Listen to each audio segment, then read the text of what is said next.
Hello, everyone. Welcome. We are going to jump into a sealed Kaldheim event here. Chat voted on this. We're doing a lot of extra sealed this week. Everybody's excited that Wizards of the Coast has offered us a high-stakes limited tournament. That's right. It's a 2-day open coming up on the 20th and the 21st here of February. And there is a day one where you can enter an event, sealed event, as many times as you want. And if you win the maximum in it, you qualify for day two. And if you win the maximum in day two, you get like $2,000 and some, there's some other stuff. But basically, I don't even care about the details, chat. I don't. I care like that it's not obviously a wild ripoff. Beyond that, take my money. Beyond that, give me something to do that's aspirational and limited beyond winning the next event. I want something more. And this is it. So I think it's important for me to participate. I want to vote with my gems. I want to show Wizards that when they do this, they get my gems. I hoard all these gems on my account, and it's like, what is it for? Is it for more bling?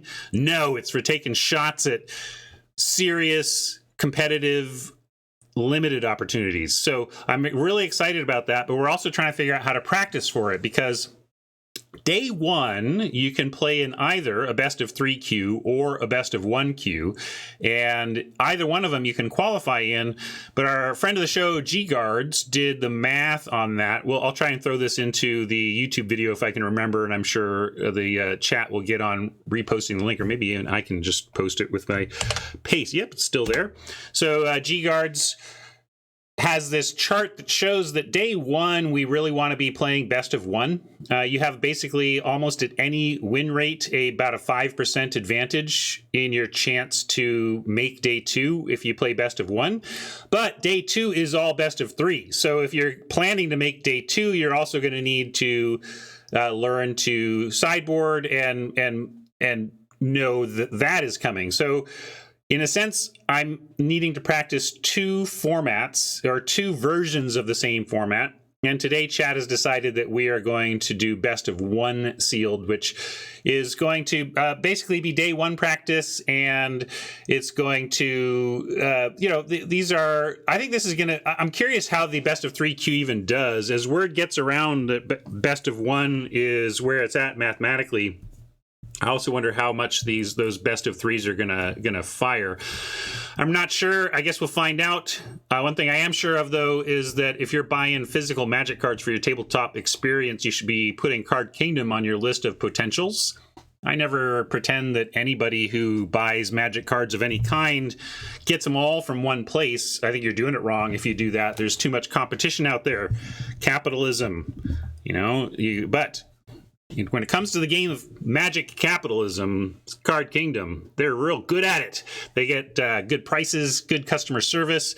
Buy list is incredible if you're ever looking to turn cardboard into dollars or credit. Both are great for Card Kingdom because you're not going to get more dollars from anybody else.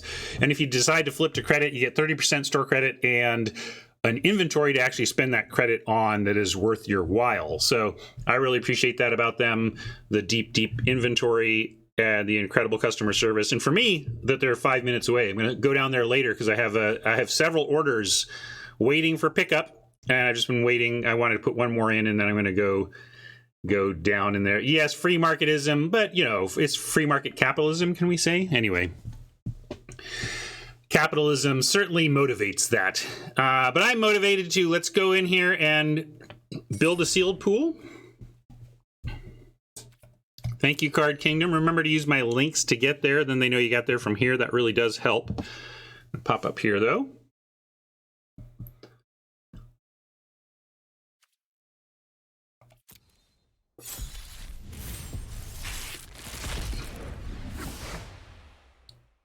This rare kind of follows us around. So is this one. We keep getting these two. So this looks like an Esper pool here. I don't know. I've not played with Nico before, but it's a Planeswalker. Let's see. Is it worth it? When Nico enters the battlefield, create some shard tokens. And it has sack it for 2, scry 1, then draw a card. Kind of like a extra good clue token, huh? And Plus 3 loyalty planeswalker, +1 up to 1 target creature you control can't be blocked this turn. So whenever that creature deals damage to this turn, return it to its owner's hand. I guess the conceit here is tempo aggro ETB. You know, like you want to get, ideally you're re-triggering cheap ETB creatures on your side. That's a little bit build around-y. -1 deals 2 damage to target tapped creature for each card you've drawn this turn. Okay, so it can kill something tapped. It can deal like 1 on the turn. Yeah, it's kind of weird. I don't know. Is this good? Create a shard token. Yeah, it doesn't seem great, but it seems like I'm not going to cut it out of a blue-white deck, right? I don't know if it's a draw there. Cyclone Summoner, though, is, you know, if we're into the blue, bounce everything. I don't know. I've had someone play this against me, and I still beat them because they're just like, okay, here's my stuff again, and you lost a bunch of your stuff, too. But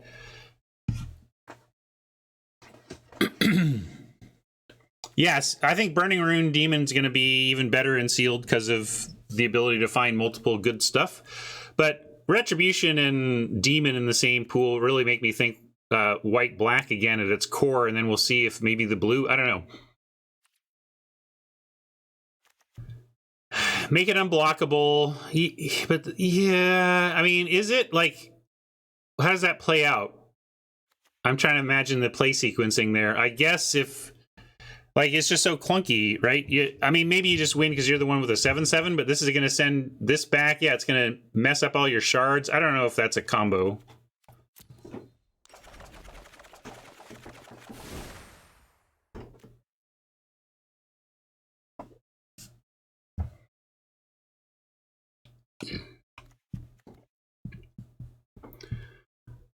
It's possible that some low rarity synergies pull us off of those, but I doubt it. I mean, you say none of those are bombs, but I don't see how we run a deck that runs none of those rares.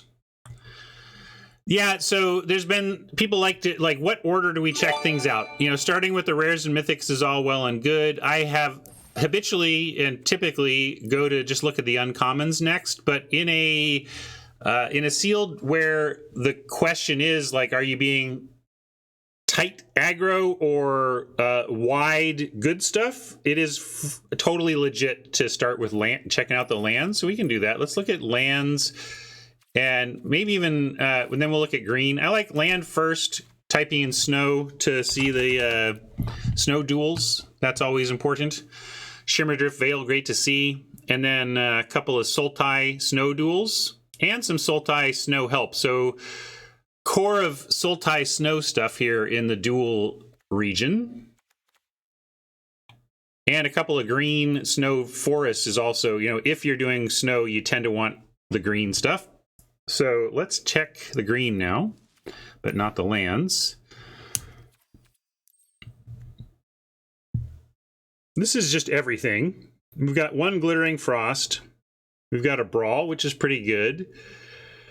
Sentinel, which is not ideal in my estimation. You just rather have more Glittering Frost to get your fixing done, but it is fixing.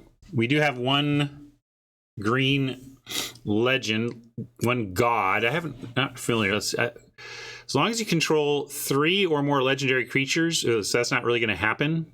Maybe, I mean, maybe in some pools, but we can't count on that. So mostly a 2/4 for 4, and then 2 mana tap, look at the top 6, reveal a legendary creature card from among them. Oh, so this really needs the legends. And then the Ringheart Crest side. Choose a creature type, add green, spend this only to cast a creature of this chosen type, or... So, okay, it loves legends and it loves, like, whatever, elves or something, but this is not very good, is it? We're not looking to pay 2 mana for a mana rock that only casts some of our deck. So yeah, I don't like that at all. Not loving the green as a support color for the multicolor. It doesn't mean we can't do it, but it's not as deep as I would hope.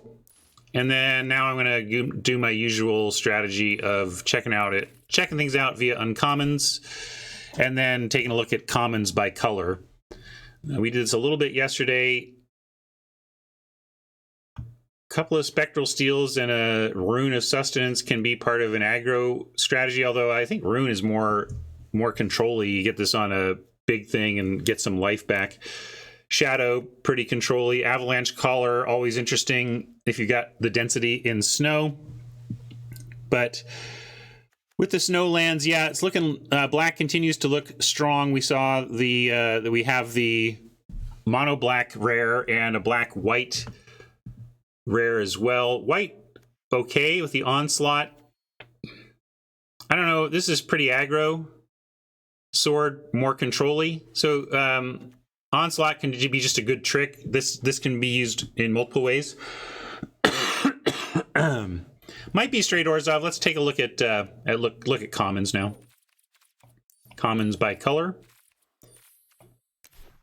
Yeah, the sword feels fine and sealed, right? And then Courser could even make it cheaper, so that's cool. A couple of Coursers. Verdict is pretty control-y. Looks like there's, again, some aggro bent here, but it's not looking like we have the density of aggro to really be aggro. I'm not gonna, well, there's only so many places my face can be, and with the way I move cards around, I'm gonna be in the way somewhere. But I can try this. Hey, speaking of, can't you hear me? Double free.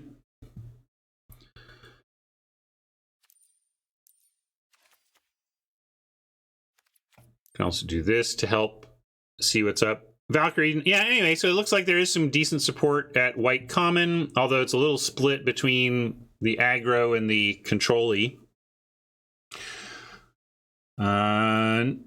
Blue has a behold, but not too super appealing. Black almost is never going to have super appealing stuff at common, but if we're going long game control, we don't love Wither Crown, but if we're being the controlling deck, we can do it. Jarl, there's stuff here. I don't know if we're gonna need to play a third color or not. That's the real question. Kali likes the blue. I didn't think the blue was good enough.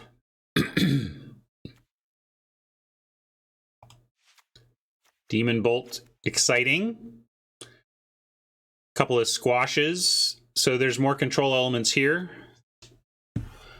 We do have a couple of blue rares, though. Like, we could play Esper. Like, Esper was definitely where we were looking when we saw the rares. But what do you like about the blue so much? I mean, there's a Behold, yeah. I guess the mists are serviceable. I just don't understand what popped for people about the blue.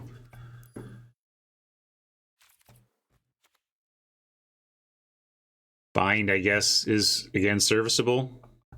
Yeah, Avalanche Caller is where did it go? Oh, because we're only looking at commons. Let's look at everything. Let's see what blue looks like as a color complete. Yeah, I guess saw it coming. I forgot about that. I don't know if we're foretelling enough to play that, but we also get the Port of Carfel. We have the Ice Tunnel to support. Glimpse is good, I guess. Don't feel like we have any cheap giants. But let's see. All right, let's just put Esper good stuff in and make cuts from there. Maybe we're playing that in sealed.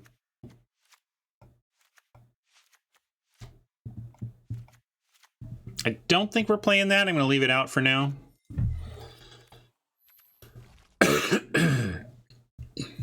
Oh yeah, I didn't really look at artifacts. Let's make sure I didn't miss anything there. Pick. Great! 3 Raiders carves. Just what we needed.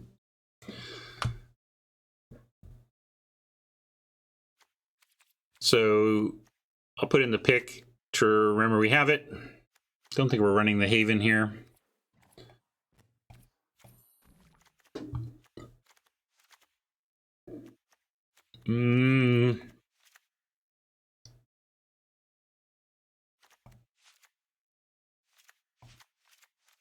Trying to look at more control-y things here. What's dumb?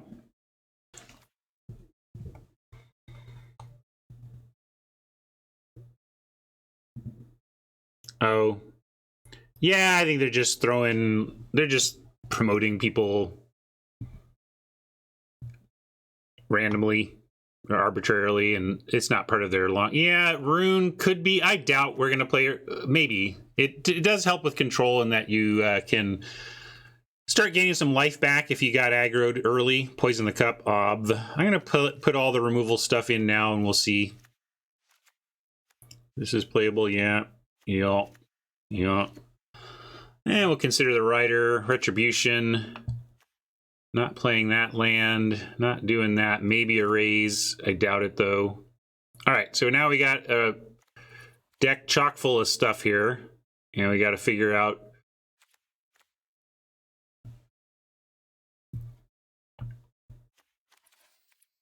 you can make an argument for some of... Like, these are just decent. It's just they're very aggro, and I don't think we're going to be that. I mean, we're definitely not going to be that. So what are we going to be? This is kind of the everything split. Like, this is, check this out. So we're like, all right, let's put the whole kitchen sink in. Let's put the kitchen sink Esper in. Get 12 creatures. Right. Well, is that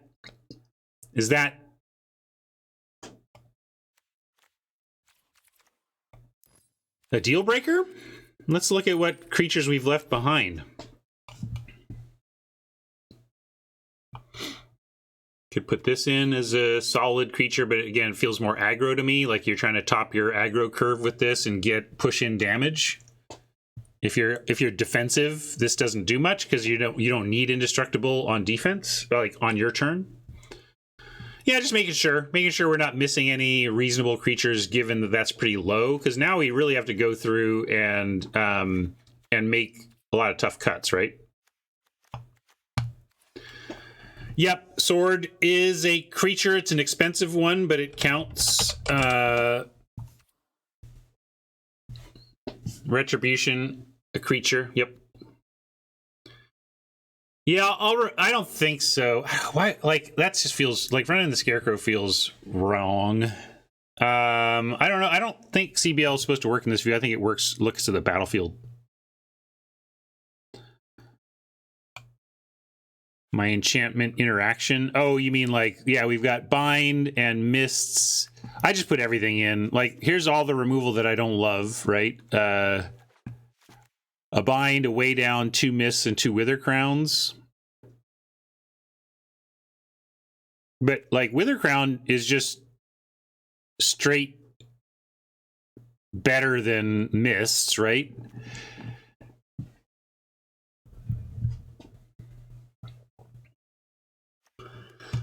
Which is saying something because we don't love wither crown. So mists. Although flash means you can treat it as a combat trick. That's where you can get a little extra value out of mists, but I still think you just like wither crown better. You want the 1-drop raptor? What? Because we're going to put a pick on it? What is it doing?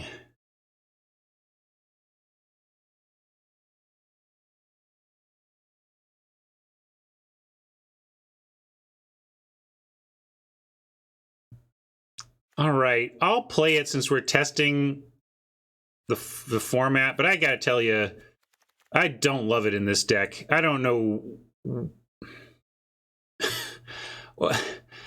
I can't do it. It's not the deck. Why are we playing this in an Esper control deck?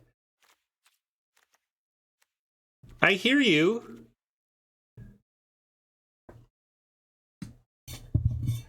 But I don't think this is the deck for it. Okay, so if we like Wither Crowns better than Mists, why don't we cut the Mists and cut a Stroke and cut a Strategic Planning and try to make blue the splash here?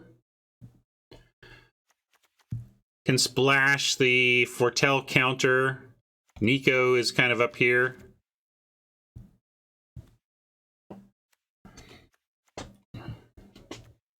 Glimpse is bad if we don't have the... Glimpse is... Well... Yeah, Glimpse is bad if we're not recasting it and we don't have the giant count, right? Yeah, all right. People want 2 strokes. Well, easy to say. We gotta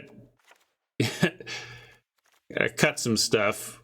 Raise the Draugr, like probably cutting that. I know we don't have a lot of creatures, but I don't like a raise unless we're guaranteed. Rune could still be in because of the sword and the pick. I get it.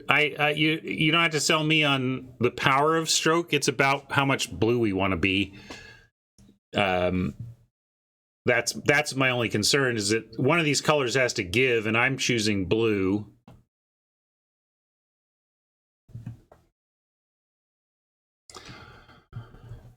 And we do have fixing such that we don't really need the pick. And if we're not running the pick, then I don't want the rune.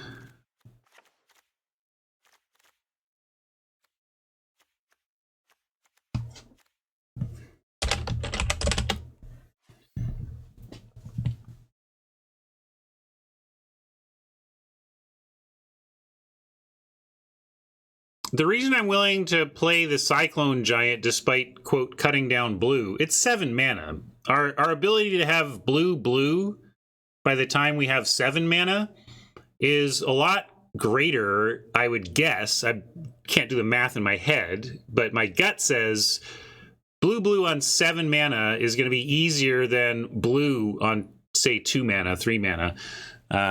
So this is a late game card too. And that's why we could run the other one. It's just that, but that also, given that it's not, you can get with, I've countered stuff on turn 2 with Disdainful Stroke because of Foretell, but mostly this is going to be a later spell, right? So I'm also looking at what this deck is trying to do early. I think we cut the way down because of the lack of creatures and the raise. And I am willing to, yeah, cut the Onslaught, and I will run the other stroke. I'm trying to reduce the stuff that relies on creatures and just play the more openly controlling stuff. Pilfering Hawk can help us in a longer game.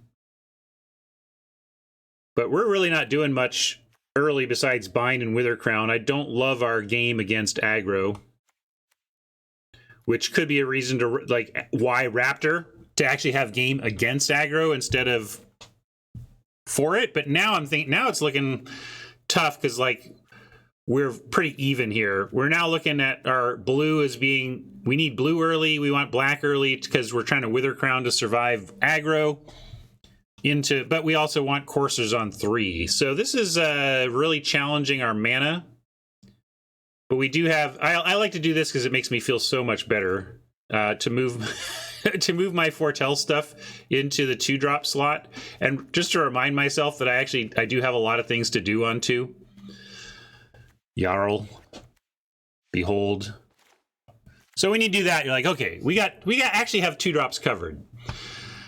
Dread Rider in a 12 creature deck. And this, in this case, 12 creature. The token that gets made here and the token that's made here don't count for Dread Rider activations. So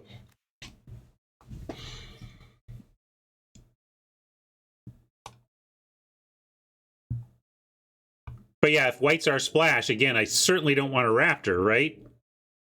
This we call up here, Iron Verdict. So then we're splashing coursers, but I think we need to run them.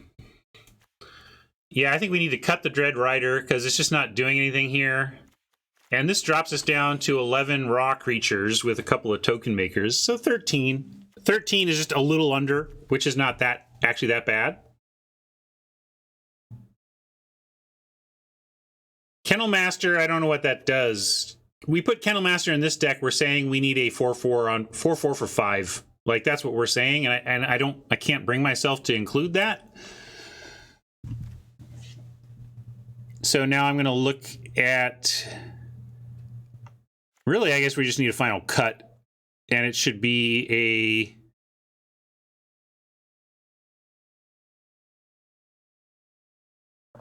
Fenrir wants, you want to cut the Valkyrie sword or cut the Valkyrie, just the Valkyrie or the Hailstorm? Which one? There's a lot of Valkyries here. Which of the 3 cards that say Valkyrie on it are you talking about? Yeah, Hailstorm Valkyrie is a little tough here. Let's see. What do we? Let's count. 1, 2, 3, 4. Oh, that's a good point. It's green was where we had the extra snow basics, right? 4 just isn't enough for Hailstorm Valkyrie to do anything. Good call. Really, now we're down to a 12 creature deck, but the point is to be controlling here, so we're going to try and do that. We want see what we can do. I do like, let's see, any mana changes. We kind of need a little of everything. White is our splash, but I want to be able to get coursers by 3. So this is the choke point here on white. Retribution on 4 wouldn't be bad either, but this is actually better late. Let them use up their removal and then drop this. And then we are looking at so 5, 6, 7, only 7 white sources right now. That seems low. Oh no, wait, that's what we're splashing. So to me that seems high. Blue is 3, 4, 5, 6, 7. Blue is 7. That's the part that seems maybe a little low. Swamp though, seems too low. 4, 5, 6. We definitely need to at least cut a plains to bring black up to 7, right? So now this is 7, 7, 6. We could also go 8, 7, 5 if we want to get more blue in.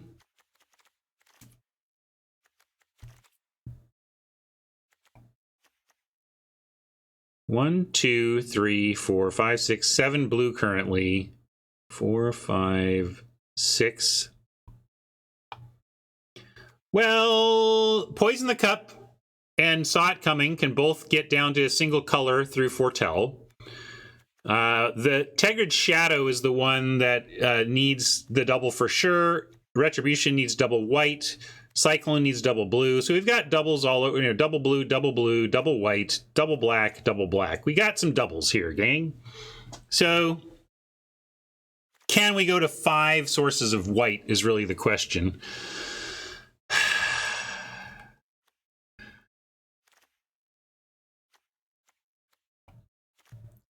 Because this is 7, 7, 6.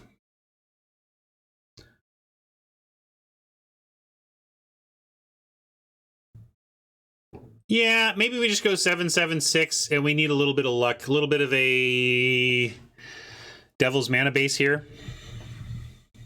Yeah, that's the other argument, though, Haj. We could go. Would you go? Tell you what, I need a bio break anyway. I'm going to say how many planes. So right now we have 6 sources of. Let's see. Yeah, 5 or 6 white sources is my question to you all. And then if 5, we'll figure out whether to add black or blue. I think I counted Veil. Did I do my math wrong? Let me redo. 1, 2, 3, 4, 5, 6. Yeah, this is 6, right? But I was talking about cutting one. Did I miss a white? 4, 5, 6. And I'm saying, should we drop to 5 or keep it at 6? Okay, be right back.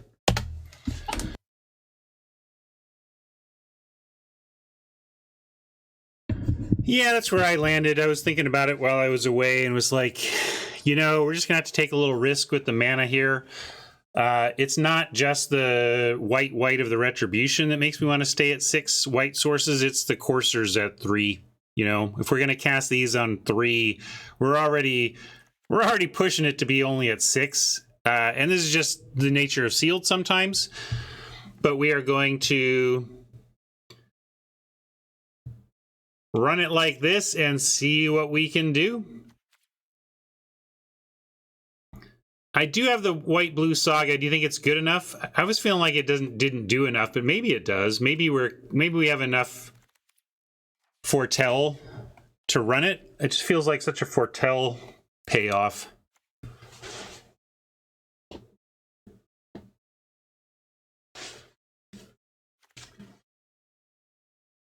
And actual foretell is like 1, 2, 3, 4, 5, 6. But that we only have 6 foretell cards, so I'm not going to run it. And we are going to call this...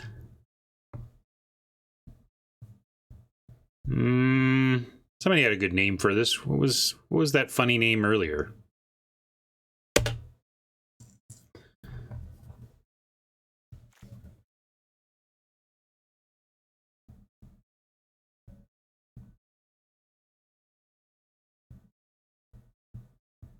I mean, I've run this when I was heavy foretell, and I always thought it was good, but I just don't think we have enough inherent foretell here.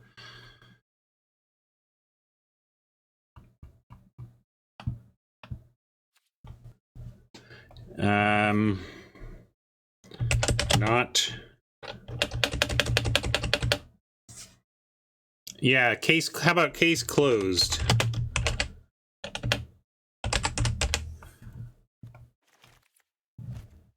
Although Nico Case spells her name with an E. Double bubble was the funny one. I'm gonna stick with case closed though. Do we get any redemptions? No. I want to let it run though. Or let it run then.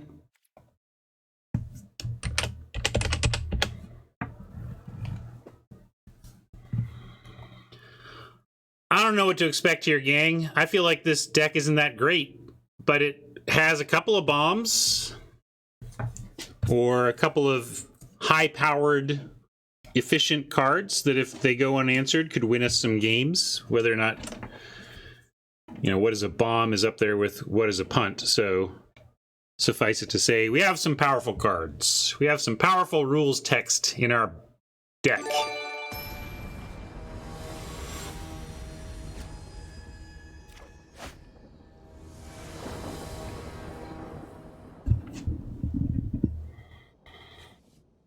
Well, we get all of our colors, and we're going to keep this. I'm going to start on the port, then play the plains and foretell the saw it coming, and try to get a natural source of black so that we can set this to white to set up the retribution. Or a natural source of white to put the drift on black, right? Just something to set us up to know what to put the veil on for the retribution.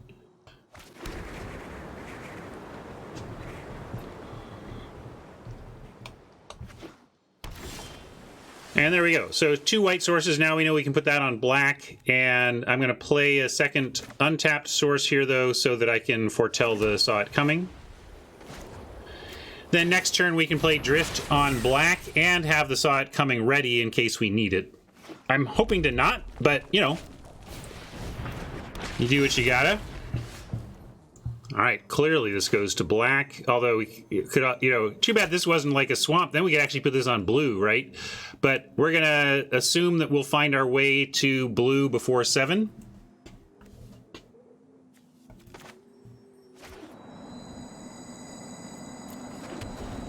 And now we can counter something and probably just put them to the test. We're likely to have our 4/4 killed, but I like still putting them to the test. They have to have something, or it's big time trouble.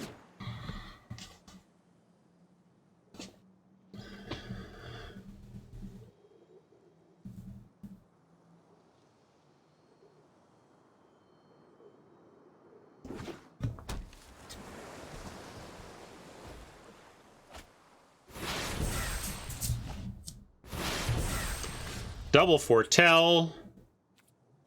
Sure feels like this is just going to be one of these is going to be a demon bolt, and this would die. Do we have anything else to do? I mean, the thing is we don't. I mean, we could Wither Crown the Harbinger and saw it coming their next play. But we can also just play the Retribution. They'll play their bolt, and then that's... Yeah, Depart the Realm is possible, but... I just assume this is probably the good stuff, which is like, Behold. Good common stuff is the best guess there, and that means Behold and Bolt. That being said,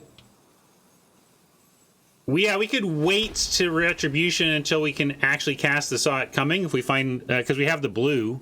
In fact, we're just one land of any kind away from being able to protect the Retribution. I guess since we're not under a lot of pressure, we could do that. We can also Wither Crown the Harbinger and Bolt the Bird.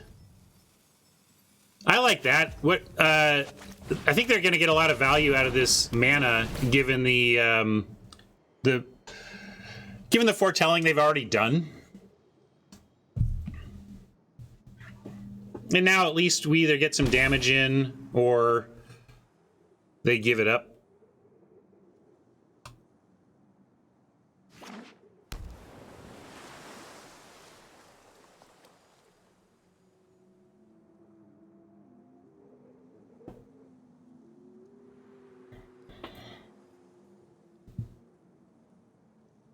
But this is why Wither Crown is baddish, you know, low under curve removal, below average removal. Doesn't stop the utility stuff as long as they want to use it. Although we're going to Wither Crown that too. I'm not going to saw it coming. We have an answer, and I do like setting up. Hey, and there's our island for even the Cyclone Summoner. One thing is if they don't sack, eventually you get to summon it back and put it on something else. So long term, that's kind of interesting. But I'm going to keep this going.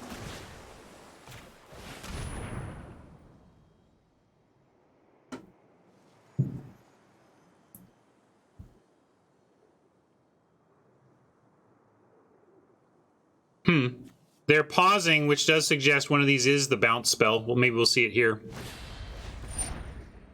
Good call. I'm fine with that. We'll take the 1 for 1.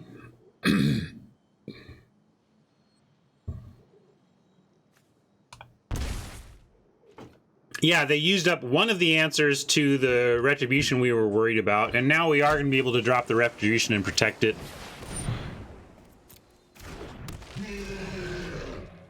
This does tap for blue, so I suppose this could be countered, and we would have to use Saw It Coming to counter the counter, but that'd be fine too.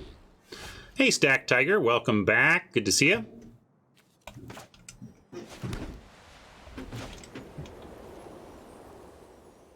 Stroke is interesting because then we can counter it a couple of ways.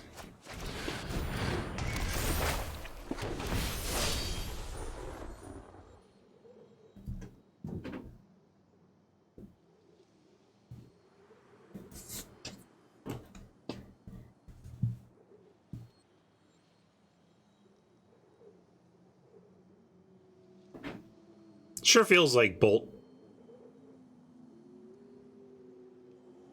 Oh, is there no pause? I didn't notice. I'll leave that to chat now.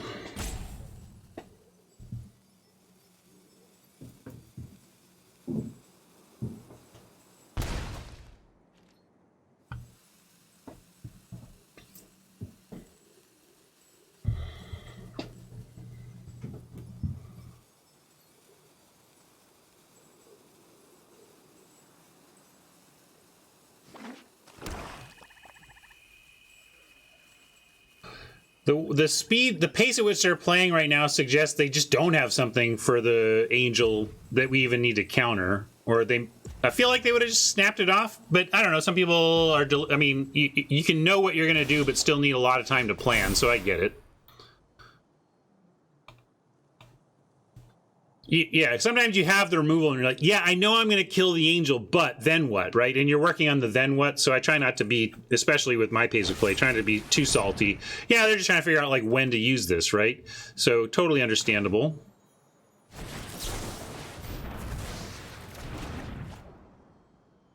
Now we got to hope that if they do anything else, we can stroke it.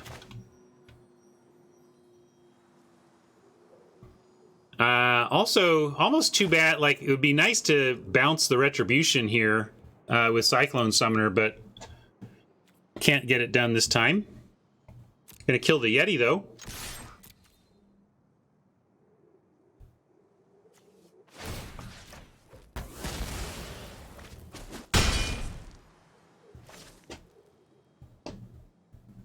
Could have let them kill Angel. Yeah, that's true. We could have let them kill the Angel, played the Swamp, and then played the Summoner. That would have been an interesting play, too. But I think this is good, right? Like, keep on keeping on here. We get a creature card, but nothing to get back yet there.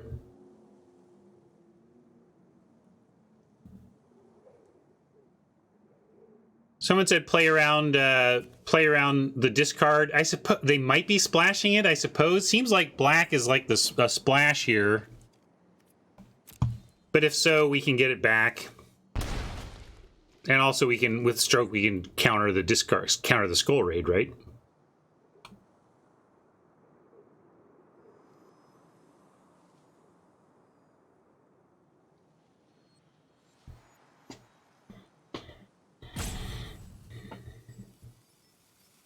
I just don't think they're like, I don't know. I would play, I guess I would splash Skull Raid if I had the fixing and not the playables, right? Like I was just like, look, I need quality cards in this deck. Skull Raid is one, boom, you're in. So certainly possible. Yeah, they're really hanging on to this Harbinger, right?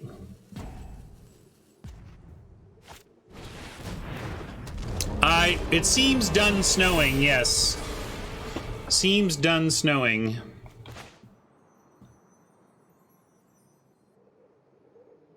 I guess we can hold this land, though. Not, I mean, I don't know. Well, we have card draw, though. I should play it.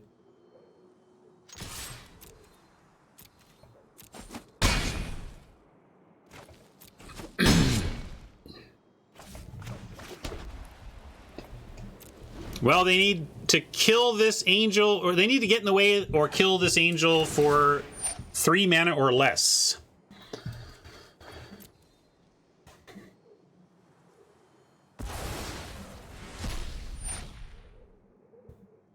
Well, sure, but I just agreed that, like, I would play Skull Raid in just about anything, but you just, it's not... In heavy black, of course I'm playing Skull Raids. I just don't know if you're going out of your way to put them in a deck like this.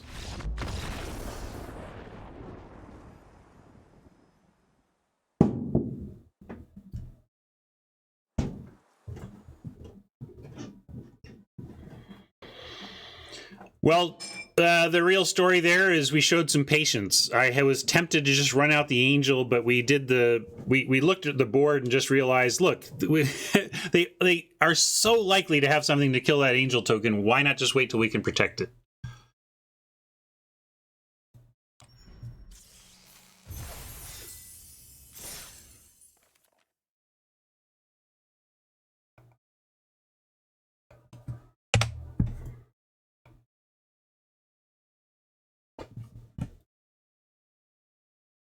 Yeah, under no pressure, why not protect it?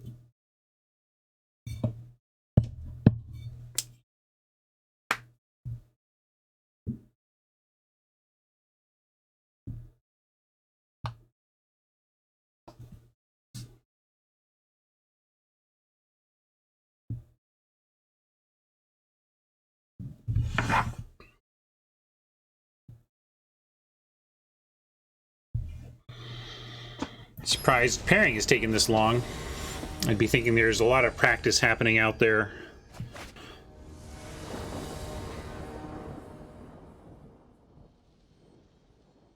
No snow lands yet for the collar, but we're going to keep this on the strength of the hand overall. Probably just start with foretelling the Behold. I don't like running the collar out until we can make better use of it. We've got other things to do. I like Behold, Faithful, Behold, Foretell. You know, Foretell, Faithful, Behold, Foretell.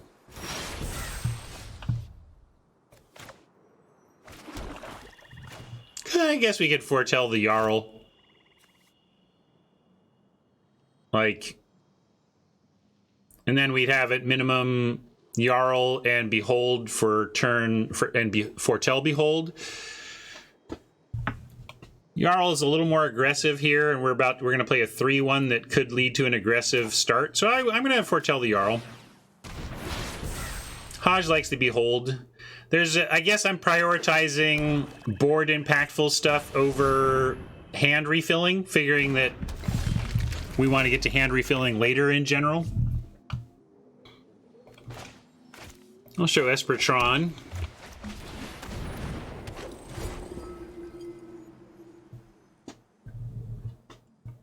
Yeah, double Espertron on 6.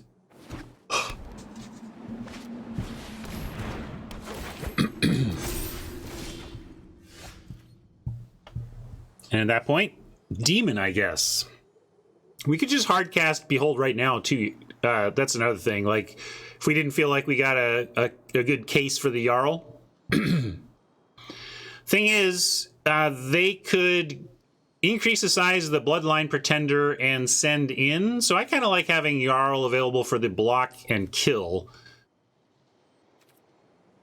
Yeah, what Haj said. So that means we're going to leave a swamp and an island so that we can cast this or this next turn.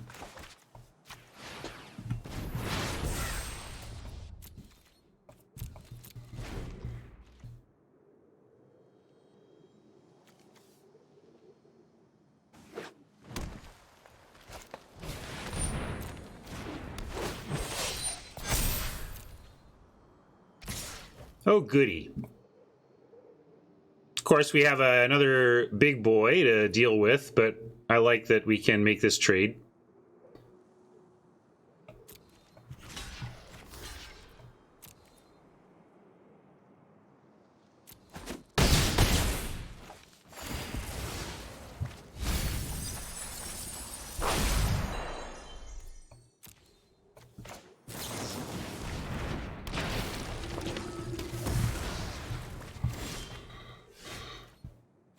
Let's see, we can go Behold.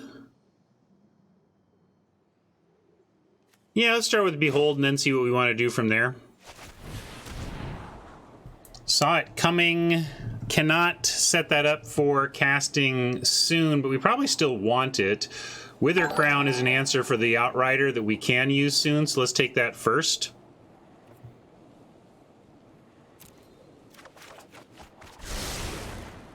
I like the Saw It Coming as well. I think that's going to be useful. But I do like shrinking this Outrider right now.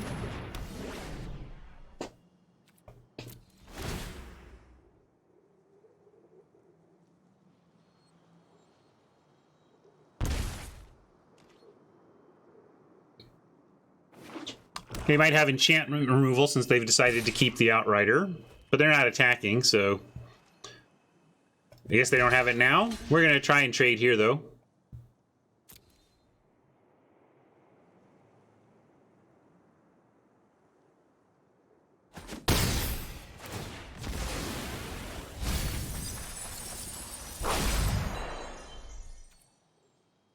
Lost one of our 4 snowlands to the graveyard. Maybe the Hawk is not potent enough, although it's kind of supposed to be for the late game when ostensibly we find that land by then. Now... And what did they mill, huh? War Master. A lot of elves.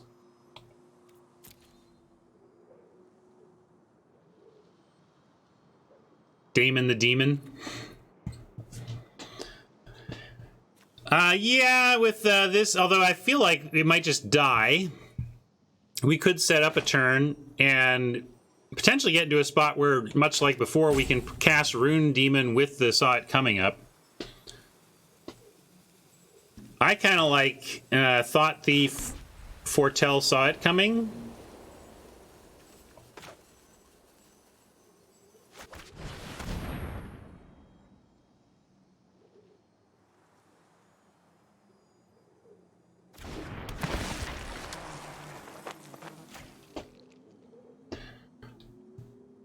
Yeah, we basically want land, and we definitely want that snow land, so we're going to library it. Snowland is what the doctor ordered here.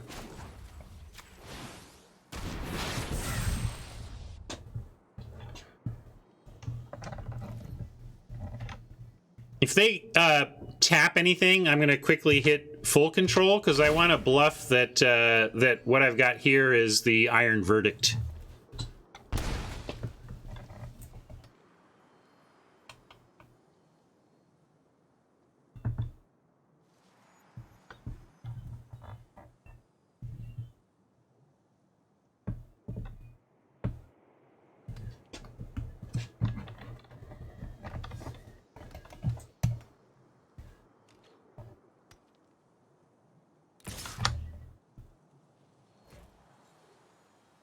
So there I have full controlled. I'm giving it a pause.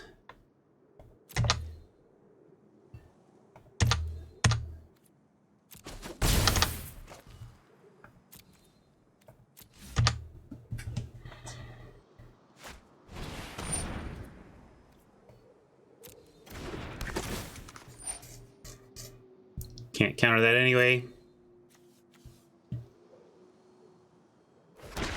You think it's Foretell Elf Reanimate or the rare? The 7-drop Reanimate all elves? Yeah, well, saw it coming would be good for that, huh? Let's keep that in mind. We have a nice spread. What do we need extras of? I guess blue is probably where we need extra at this point.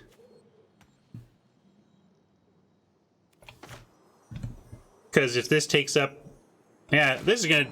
What we need is snow. It almost doesn't matter what it is. I need this to be snow.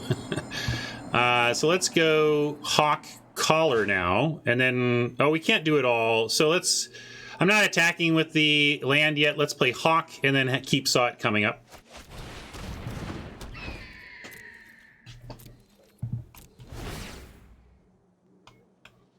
You'd think that if they were planning to foretell the mythic and bring back all elves, they would let this Outrider go.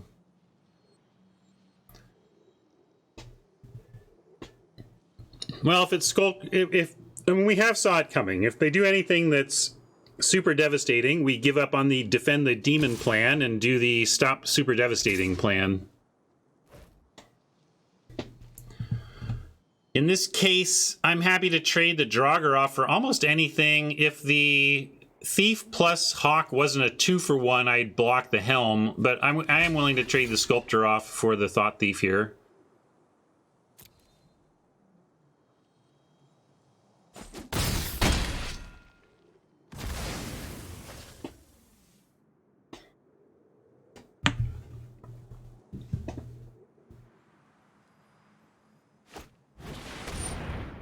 Wow, interesting. That maybe cast that before you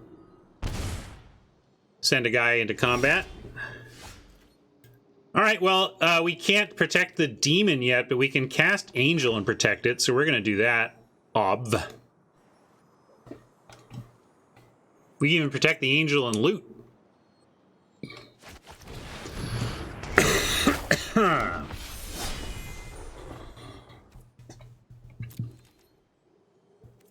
Why am I holding non-snow? To protect against discard, Haj? You want to protect against Skull Raid? Oh, for looting. Yeah. I do have a looter. It's true, Haj. I do have a looter. I know how to play this game. Shut up. I didn't ask you, except I did.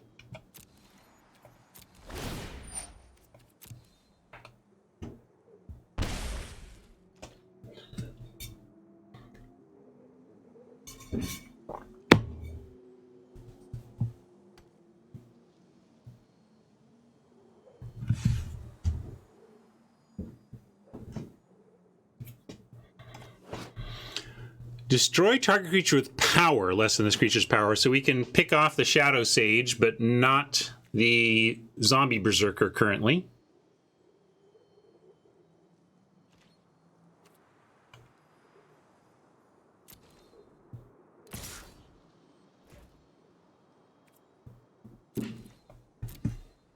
Yeah, Burning Rune Demon for 2 Snowlands is not the worst.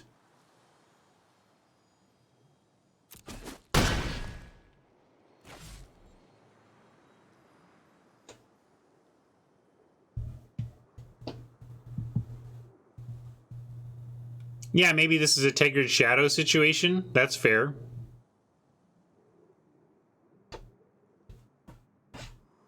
To use the Outrider for that. Don't know what the Outrider I don't know why they've been keeping around the Outrider. We haven't seen why yet. It hasn't blocked anything. It hasn't provided fodder for anything.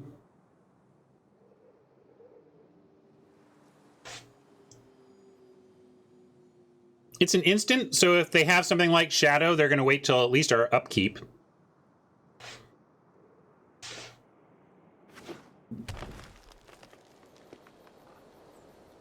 Feels like they have something big, but they can smell our saw it coming. We're going to let that happen.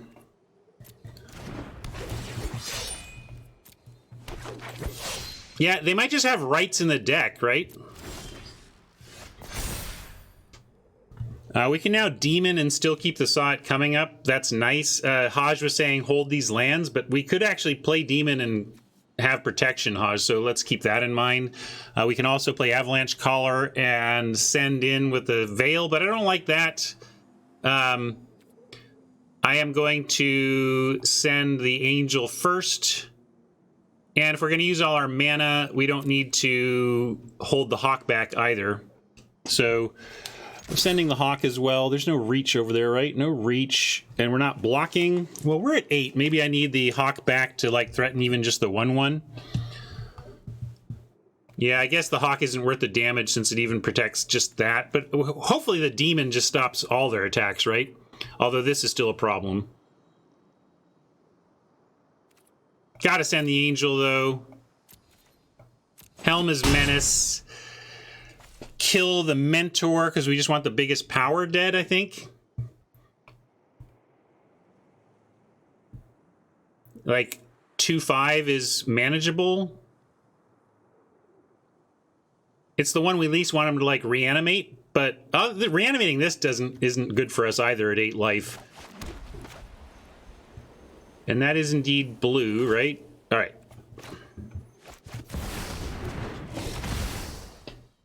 I checked it. I checked it.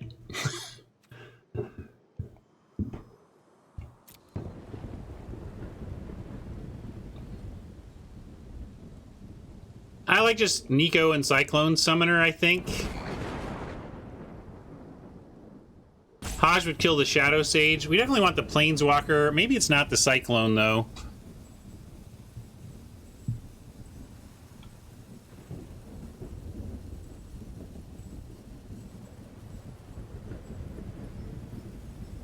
Yeah, I suppose it is. Haj says both strokes. That's super interesting, but we can't get cards of the same name. I'm going to get the two big the two best things left.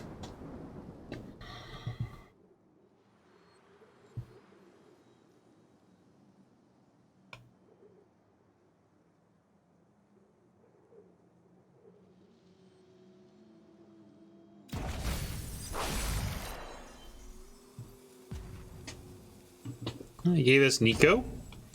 Yeah, we'll kill something. That's going to happen. That's all right. So, what was your reasoning for killing the Shadow Sage?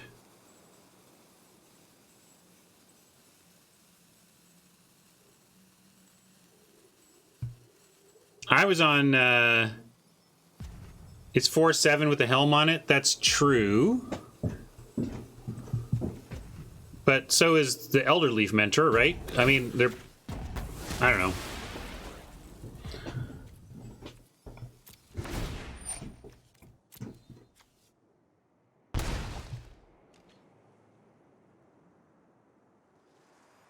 Well, it depends on what you mean by big. Like, in one case we have a bigger butt, in the other case we have bigger power.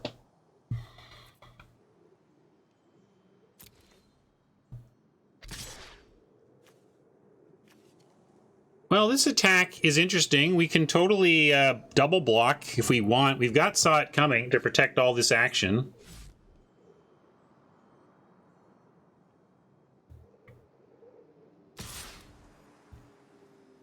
Haj doesn't like getting 2 awesome things because it takes 1 awesome thing out of your deck, but I like 1 awesome thing in hand as opposed to 2 in bush, right? Because then what's the plan? Taking 2 medium things that... you can take 2 removal spells if you just like need to be guaranteed to remove something. You can do some plays to guarantee. We do have a reanimate spell that we could play, given that we're doing the Burning Rune Demon. We've played this in the past and liked having the Draugr because Draugr plus another powerful creature means guaranteed powerful creature.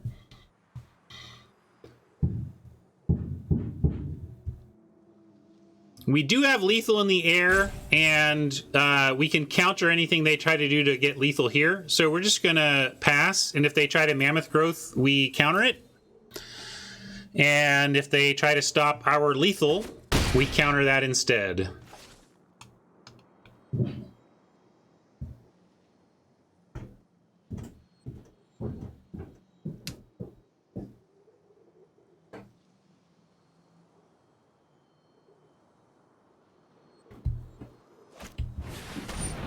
That doesn't stop it. We're still winning in the air.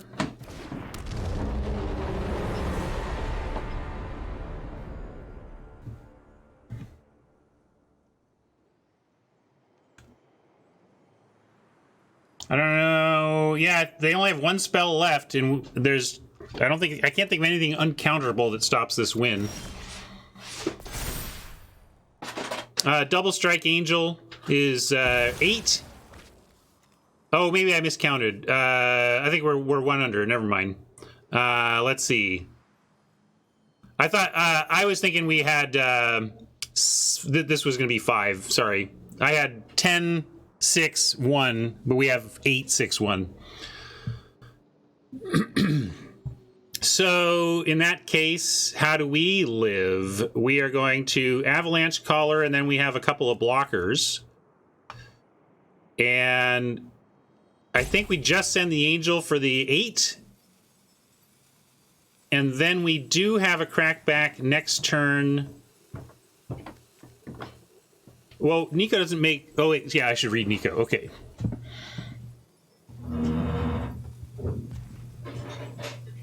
Can't be blocked. Yeah, but everything's unblockable anyway. I gotta decide something here, gang. So I'm gonna for sure get in, obviously, for the Vigilant 8. And I don't think we can afford to send anything else. I don't want any tapped creatures here. Maybe so, Haj. I've got 0 hourglasses, and I'm playing to be sure of not making... Also, we have an X spell, so that was what I was thinking.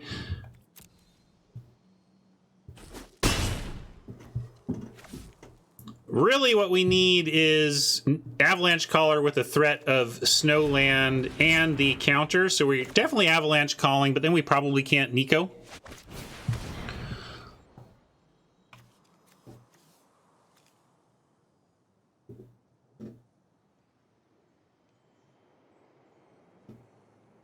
Then made snow. Let's see. So we go... You were saying blue, blue, white for Nico, then blue, something else for Caller. We don't have a... Does it untap it? It doesn't untap the land, so we never had an untapped snow land to attack with in that scenario. We only had 3 total blue this turn. Hey, we were thinking it might be Shadow, right? Well, there you go. Countering that.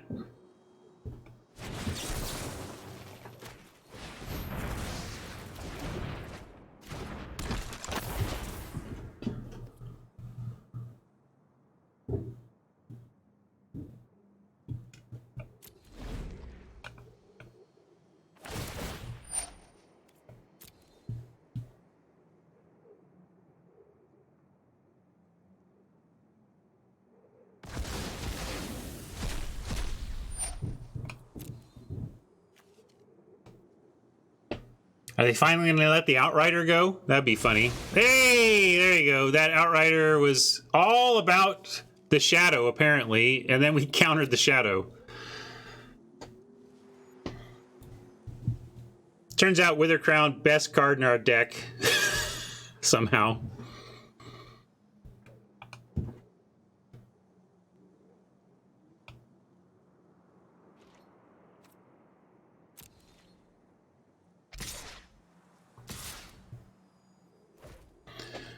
So, I don't even know if we're blocking with this yet, but I'm going to animate it and figure it out.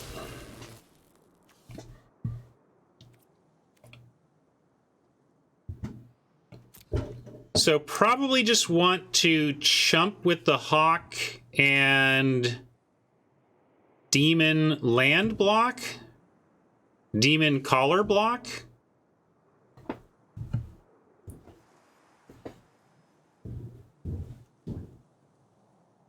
Don't want to give up an angel.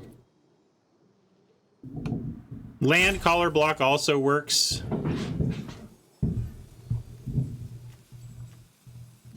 So chumping here and land plus... Yeah, but kill 4/4 with what? We need to add another creature. I guess demon. Demon. We'll take. Well, yeah. Put demon in land. This is what it's got to be. I like the. Well, that's true. Like both collar and land are interesting because one isn't worth anything without the other, right?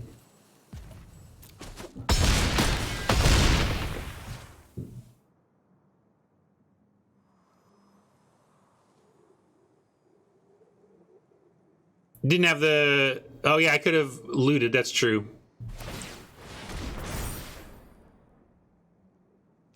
I did have the snow land for it. But let's see. Should just be GG. No reach, right? One card. We're going to make him have it and leave the collar back.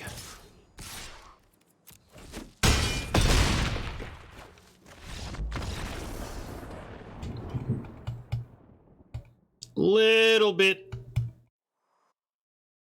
under optimal on some of those lines, but we did manage to get there.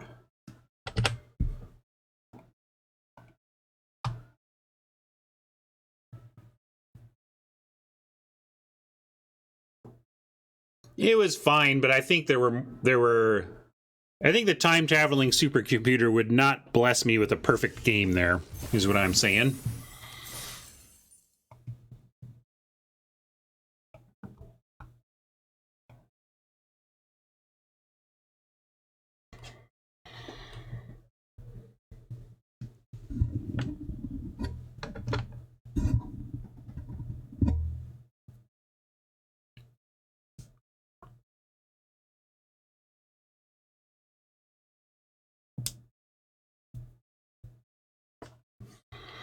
Prove it, Timnos. Prove it. They only claim that it has solved the format through time travel.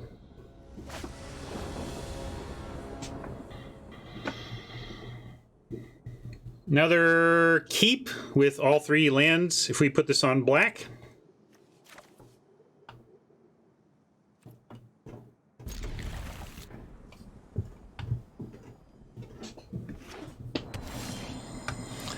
And I certainly will do that.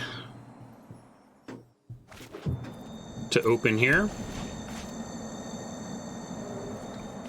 Got 3 of our 4 snow lands this time.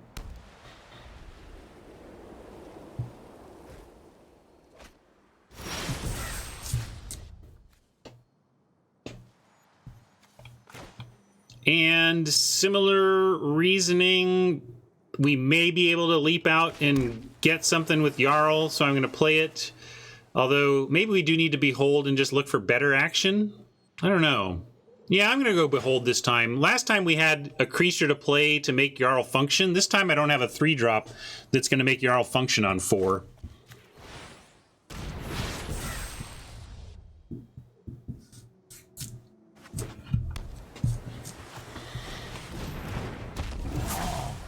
Freezing Flame.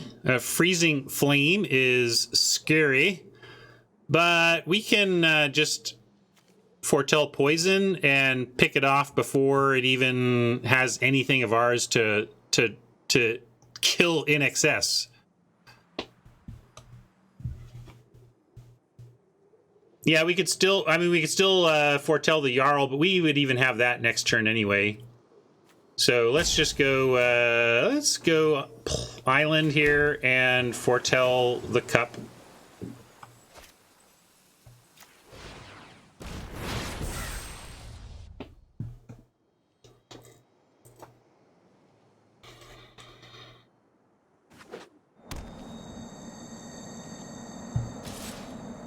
I have...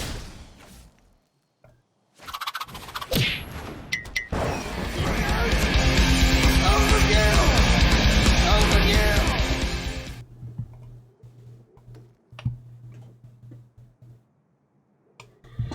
Well, we got our best card in Wither Crown. How do we want to play this? Probably poison and then hold up, stroke, slash. Oh yeah, we just Wither Crown the... Yeah, I like Wither Crown the Raven. But, oh, but then we can't do both. Like, we don't have both poison and Wither Crown. So... But we can wait for a turn. We can just accept Agar for a turn.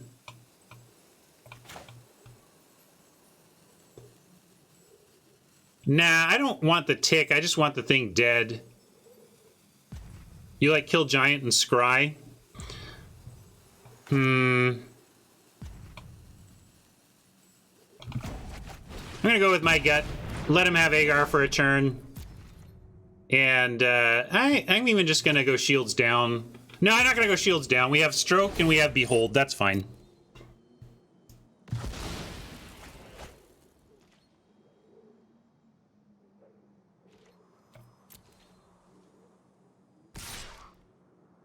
Exactly. I don't need to worry about the freezing flame until we have creatures for them to punish us with.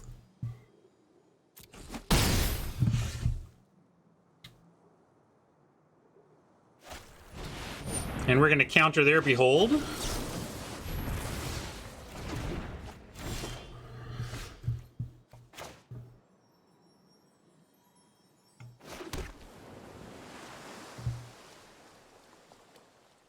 And I'm going to poison with shields down. Burning Rune, obvious keep, despite the lack of second black for right now. We do have a behold to go hunting for. Bind at 14 life is also probably a keep. But doesn't, we'll put bind first since we can't cast the Rune Demon right now anyway. We're mostly getting it because of its power. I think the bind is keepable here. Why don't we like bind? I mean, we have the life total to use it as removal, so I'm inclined to do so. It's not great, but, you know. Yeah, we're looking for lands. We have the behold, though. I guess the real thing is I'm going to draw both of these anyway because of the behold. To that end, maybe, like, because we know what we're going to draw, I'll just Jarl here.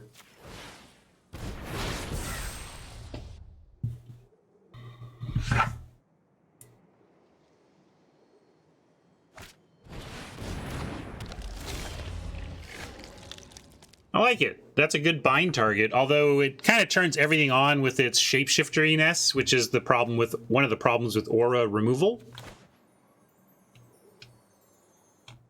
We're still going to do it, but you know.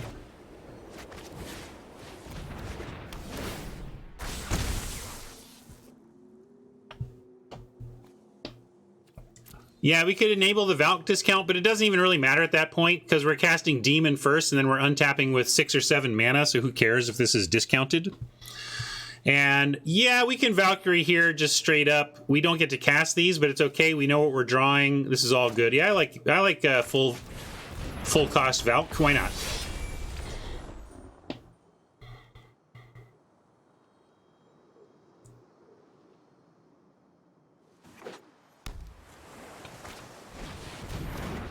Don't care too much about that.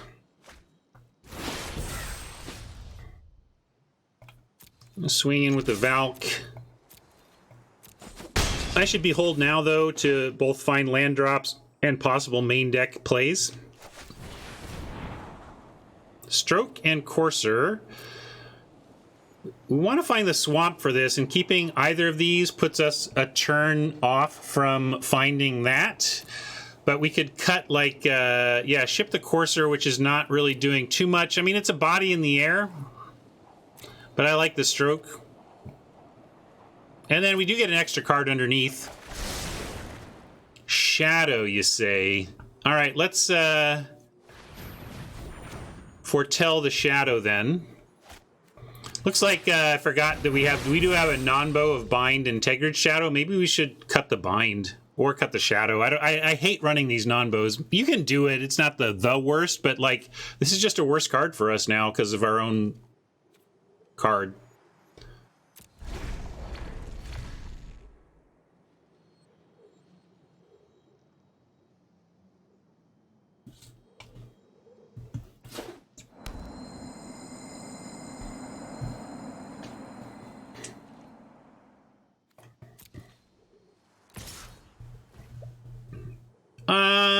Jarl jumping in the way of this thing or hold up stroke. I think if we jump in the way of this thing and block it, we take the lead in the game, so let's do it.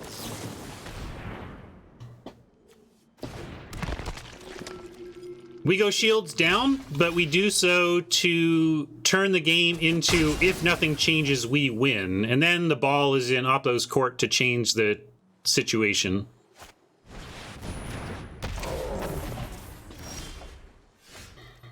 Nice. Wither Crown, also somewhat of a nombo with Shadow, but eventually they sack with the Wither Crown.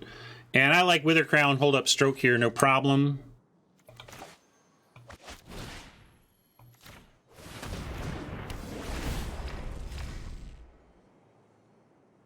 Again, the crowns with the shadows, I'm less concerned about because of exactly that, but we really should think about whether or not this bind is good enough, whether the deck is big enough for both of these cowboys. I'm gonna just stroke that one. But I owe you this, though. All right, everyone, chill. Got our second swamp.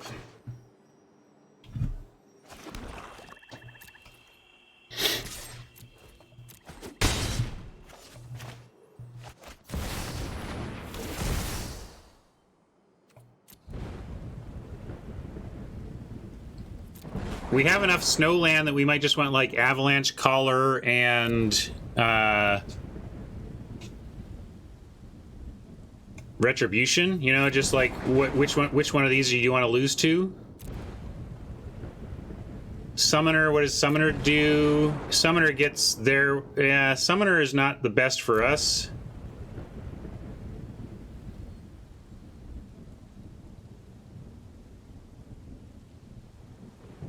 Two counter spells called for, too. We could get... Where's our other stroke? Do we use 2 strokes? Maybe we used 2 strokes already.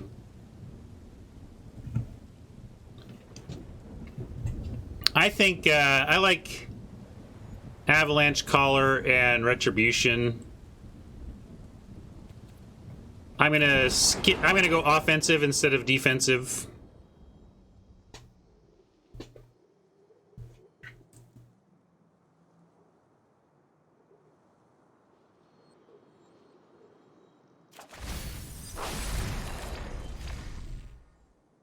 You like Nico over Collar?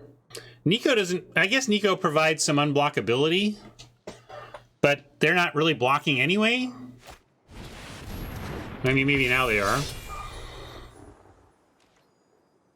But that's not great for them. And, of course, we get our Summoner anyway. Must be, is, etc. But here we just pile on. They got... what? White and blue? So, white, blue, and a pause. What do you think that is? I guess they can still activate this, right? So the pause could just be the Mistwalker.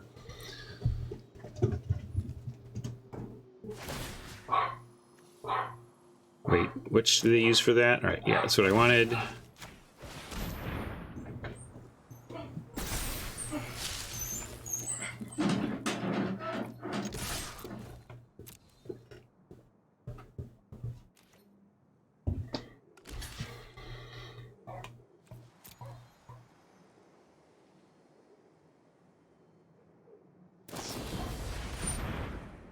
Yeah, I've had worse things departed.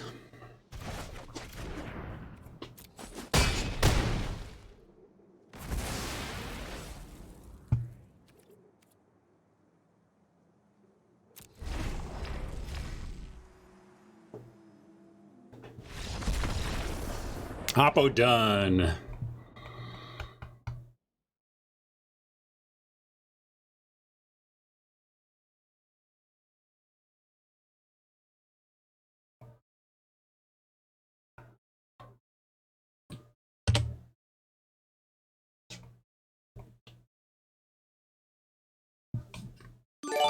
Deck is doing what we designed it to, although we found a non-bow we're not sure we want to keep. Let's take a look at that. I think with our low creature count, we really want the shadow, which makes me inclined to let the bind go and play something even generic like the glimpse or the planning. You know, just a this is top 3, put 1 in. This is top 3, put 1 in, and might get to replay it. Well, we don't have any. We have the 1 giant, and if you're not casting this again for a single blue, this isn't that impressive. It's just it's a stinking strategic planning, which we don't really try to run, right? Hodge says pick, but we don't have. I mean, we've found some creatures so far, but I don't love our creature count for a pick.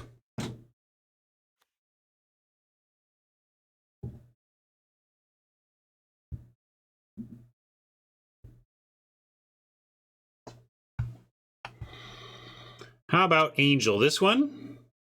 Only 4 snowlands means this is rarely pumped, and if so, it's only to a 4/4. It's just like, it's so hard to... It looks cool. It's got a cool frame. It's got cool snow symbols on it, but our deck isn't literally cool enough to support it. Onslaught was a late cut, but again, we're like Onslaught and what else? There was just some stuff that was more like way down. There was a bunch of stuff that ended up getting cut as we were trimming because we just didn't have the creature count. Yeah, I kind of like, what about, let's bring in the Raise the Draugr as the combo with Burning Rune. But I suppose that means because like we're so hot to get this Cyclone Summoner that we're going to get Cyclone Summoner and Raise? I don't know.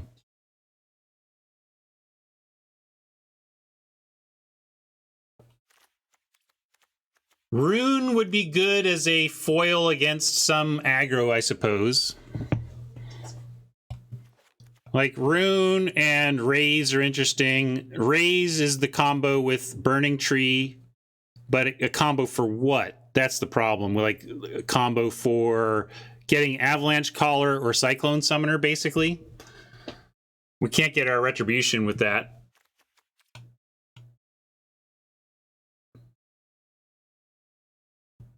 Yeah, Raise can be dead, and it's not quite doing the thing I want. Well, this can be dead too, although... Well, no, I guess it can't be dead. You can play this on your land if you have to cycle it, but obviously you don't want to do that.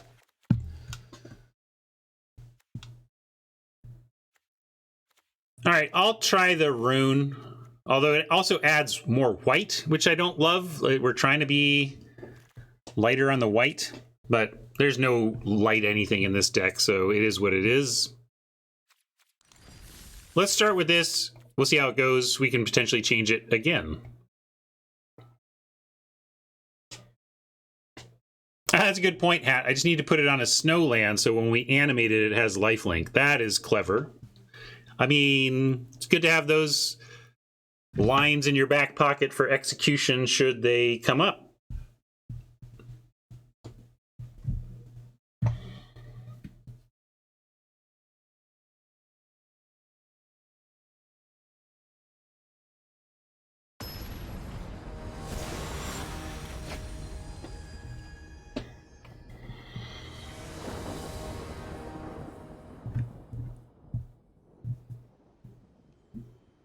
Pretty gross land sitch for our 3-color deck, but we do have something to do on 2 and something to do on 3. So we're going to have some time to find other things, but we are asking a lot of our deck with this keep.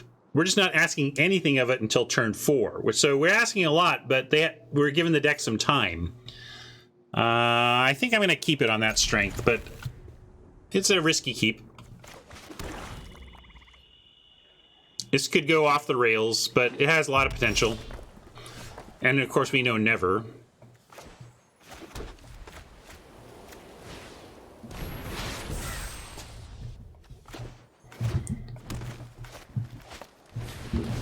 Courser gives us equipped sword on 6, which is quite a bit different than 7, if it can live. But given that this is more power and we're not under any pressure and there's currently no blockers, I'm going to go ahead and play the Faithful. if they have removal, I want them to use it on this so that the Courser lives to cheapen the sword. And even the Wither Crown, as Prof points out. Haven't found our blue yet, but haven't found any blue cards yet, so that's kind of working out. We can go Courser Wither Crown here.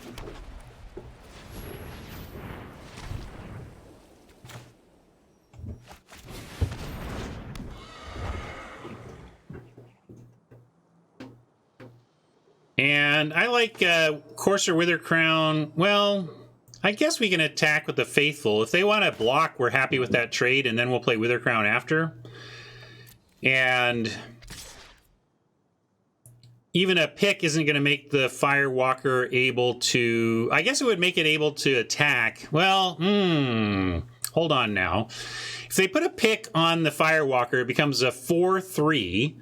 We Wither Crown it becomes a 1/3. A 1/3 can attack into the Courser and get the Firewalker ability. So I am going to leave the Faithful back to threaten the Firewalker even with the pick.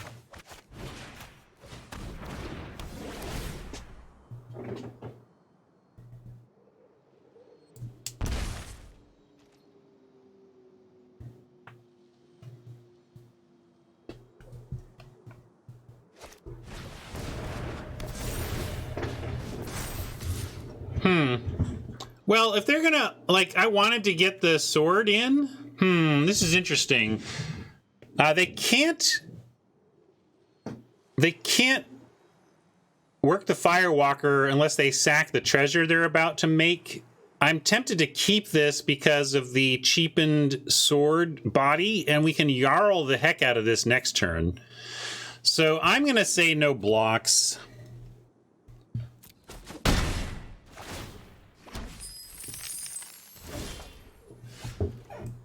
There's our first blue card to kind of make a mockery of our mana. I'm not going to swing back for 3, though. I want to send the Courser because it's the one I want to live, and then I'm going to be ready to block with the Faithful and Jarl that thing on the next turn.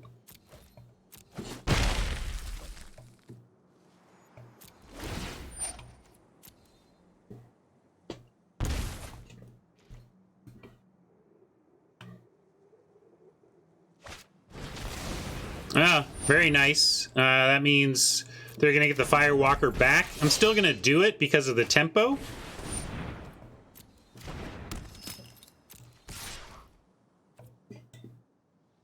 But they do get their Firewalker back because of Cole here.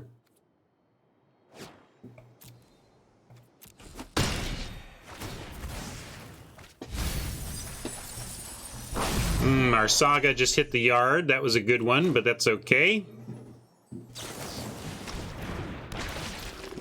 Closer to our blue mana, at least.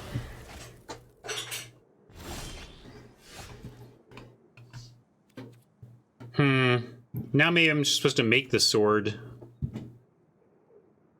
We can't do anything else. We could cast it and equip it. I hate missing out on the Angel that's like potentially 1 land away. But we could also throw the sword on the Jarl, and then we have good attacks. No Scald.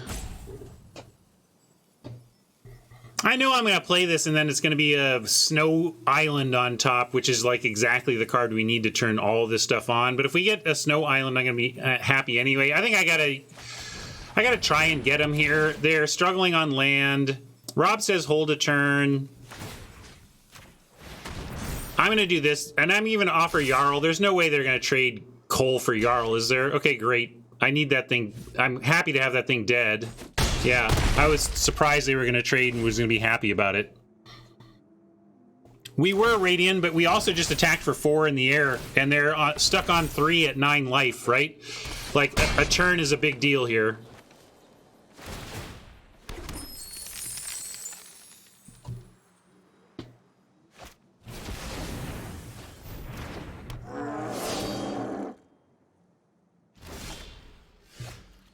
Ugh, mana coming to get us here. We knew it was a problem, a possibility.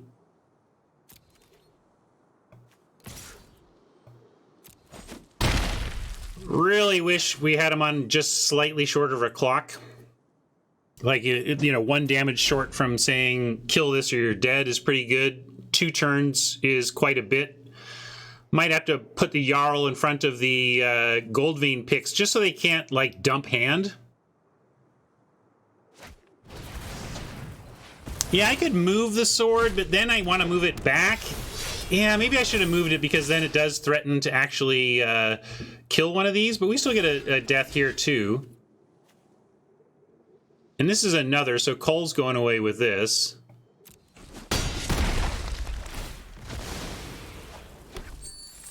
Obviously, this is a problem, though.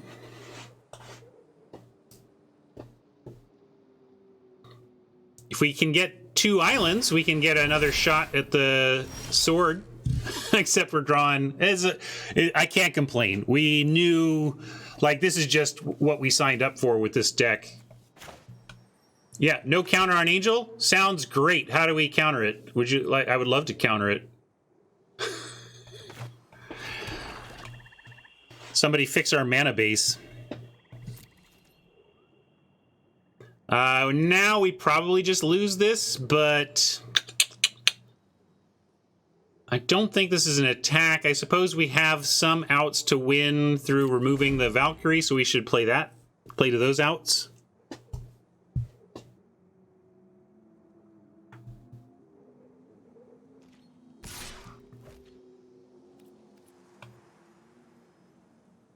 You can see why I didn't move the sword, though, right? Because I did want it on the flyer, but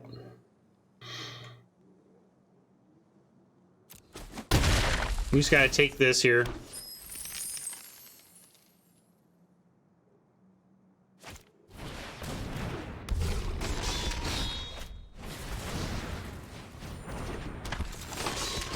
All right, well, there's some blue. It does give us an Avalanche Caller attacker. They are in a must-block situation. We could make a land... Let's see, we can play... 1, 4, 5, 6, 7. 2 to the Caller. 2 to activate is 4. Then the land is the 5th. And then we have 2 mana left over, but we can't move the sword. So we can't move a sword onto a land.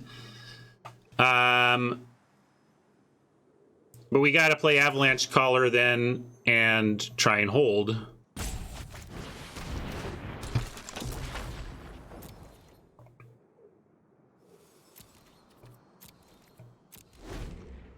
If there's another island on top, we get to Cyclone Summoner and start again in many ways. Well, it's just a sword. It just happens to be a sword owned by a Valkyrie.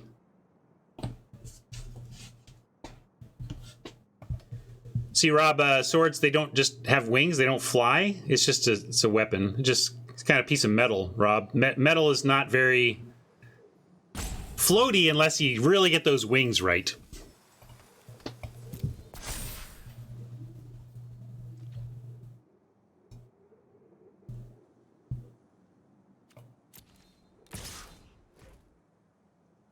All right, how do we win? Do we need to chump here? Do we need to make a land and double block it? That doesn't do it. I just feel like they're gonna get, like, with 1, 2, 3, 4, 5, 6 mana, they get to play another couple of things. But we're just kind of on Cyclone Summoner or bust anyway, so I like take.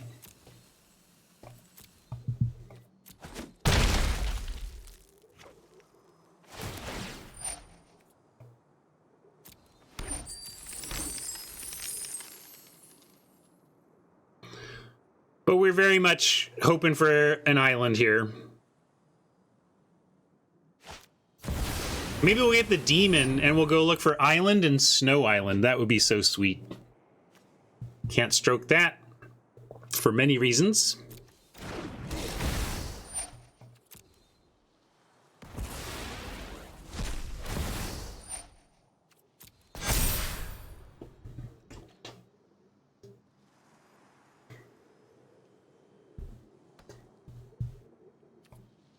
I guess if the sword made things fly, the angel would only be able to block creatures with flying. I can't. Every time I try to come down there, it pulls me up. All right, now we're probably just dead, right? I'll make him do it, but I think we're dead here.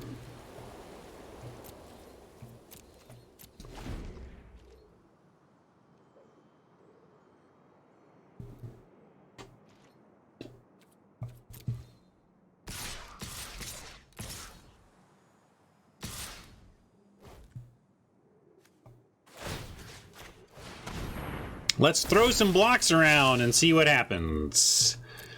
We block the biggest flyer. We block the biggest ground and we chump here, and then we're not dead. Although if we're doing that, we should do it this way. If we got a chump, let's chump like this.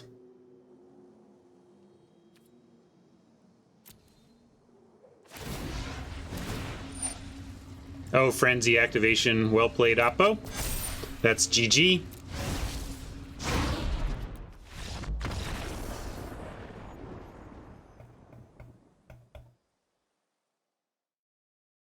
First loss. And really was to our mana. I think if we get that sweet double Espertron by 6, we're fine there.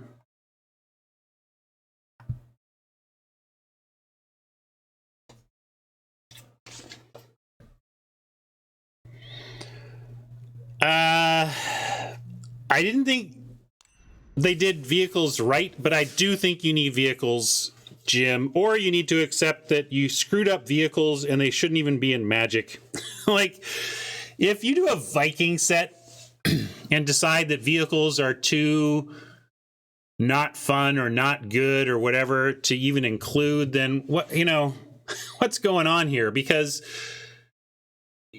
flavor is so important to Magic, and Vikings are all about seafaring travel. Like they are the historical explorers.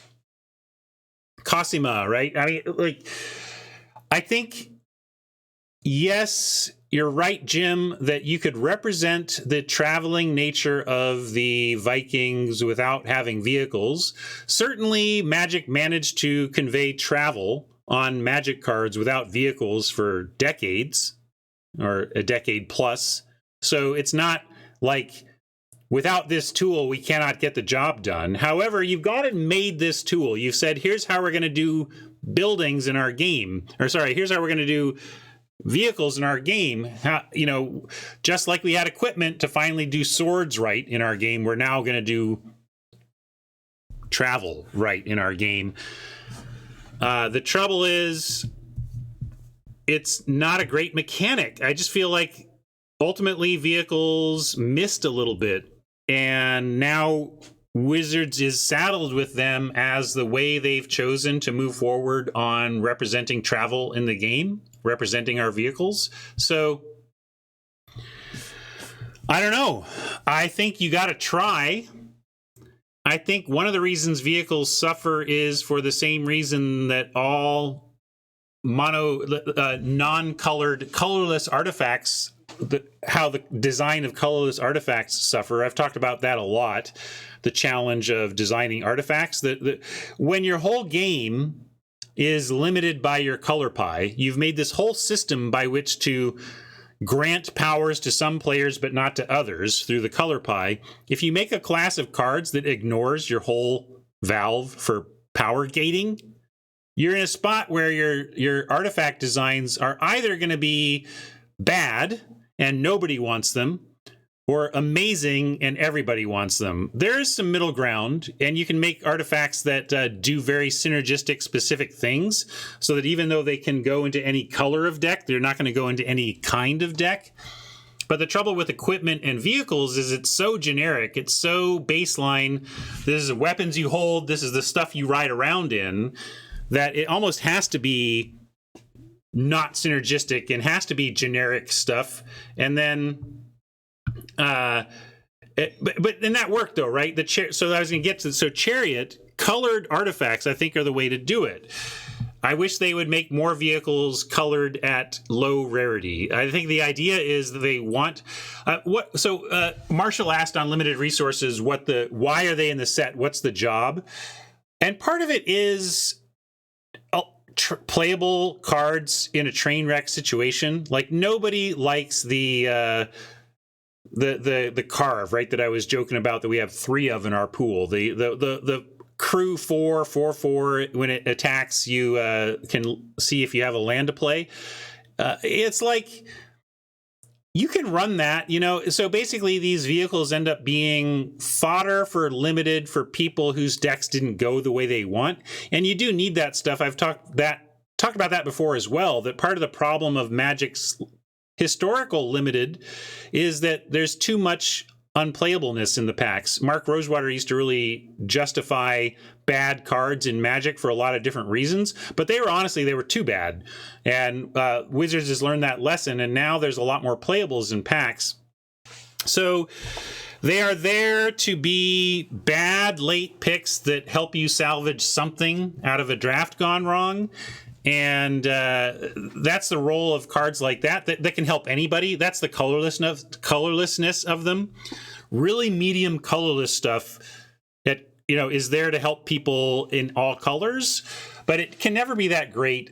And in the end, I just wish they had made the low rarity stuff colored as well. If you just make vehicles have color identity, I think you can make them good enough that they're interesting and limited, but they didn't do that here. And so we get another set of really uninteresting, underpowered, late pick, common, colorless vehicles that nobody likes. That being said, it's Viking World. How do you make a Viking set in your game that has a vehicle mechanic and not make a longboat that is that vehicle mechanic? You just have to. So maybe vehicles are just dumb. So there you go. Little aside there. Let's get back to it. All right, everyone, chill.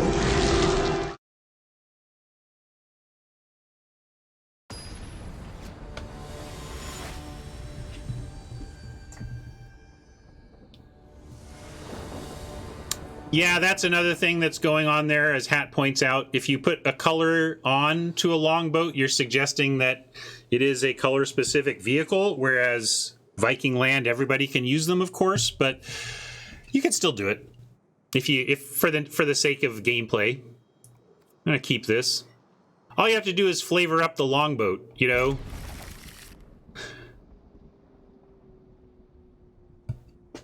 Thanks, Jim.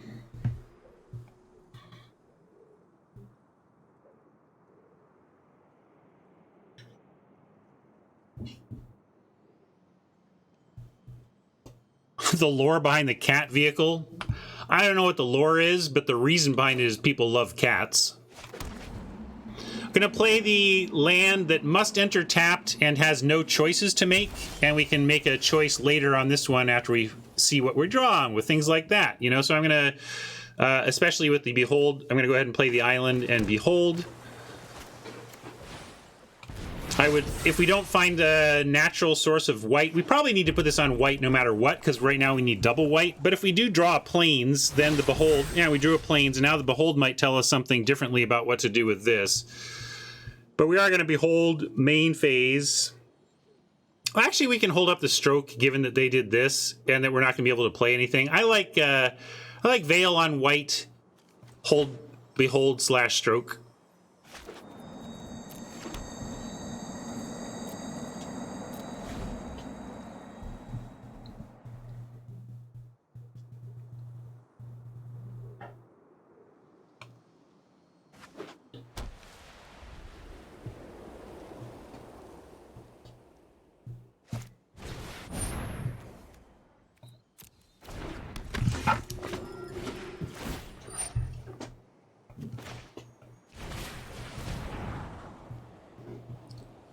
We can just keep this as is. We can keep the Saw It Coming and set up towards the Protected Retribution again. That worked before. I think we get rid of the Hawk. We do have Snowland, but I don't think this Hawk is for later. I don't have time for the Hawk right now, but I think I want the Saw It Coming. Under a little bit of pressure here, though. Got to keep that in mind.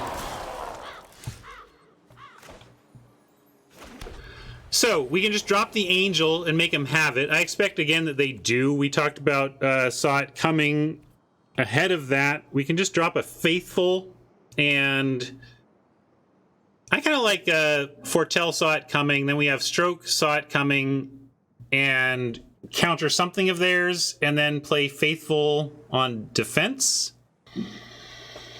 But I don't like 5. We could just drop the Faithful. They probably kill it. Yeah, I'm going to play Faithful. It's a little bit under... I really wanted to use all of my mana here, but I love what Faithful does to this board in terms of saying, well, either you're attacking your creatures into this creature I don't care about and trades, or you're using decent removal on this creature I don't care about, and that's okay for us. So there's a lot... I don't like leaving that spare mana unused in what looks like is going to be a tight mana race. We're up against a white-red aggro deck here. But I like what this sets up, so I'm going for it.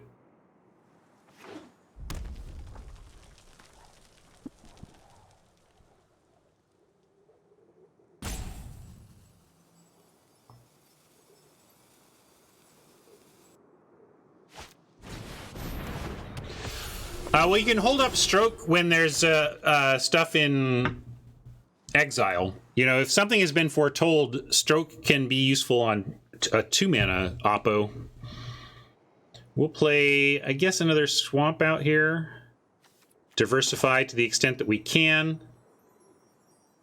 What does this do? Angel Cleric. Yeah, we're close to having Retribution backed up by Saw It Coming, so I'm going to foretold the Saw It Coming and leave up counters over bothering. Like we could play the Courser and it would make the Retribution cheaper, but we don't even need that. I want to protect what's going on here. Ideally, they play a 4-drop that we Stroke and leave Saw It Coming for the Retribution next turn.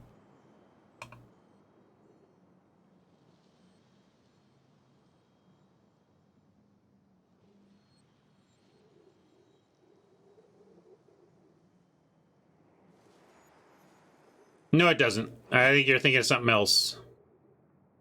I mean, oh, I see. Overall, it does, yes, but it makes it cheaper on the turn cast, so I need 7 mana to play Retribution and hard cast an unforetold Saw It Coming. But by Saw It Coming this turn, we set up to have protected Retribution on 6 mana.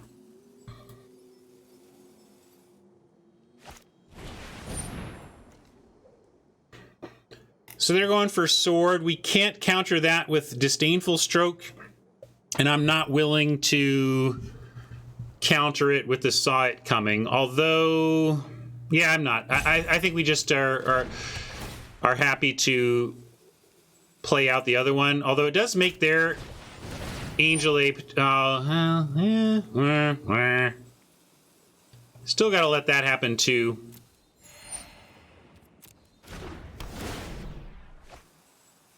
One issue right now is that if they equip up the Valkyrie,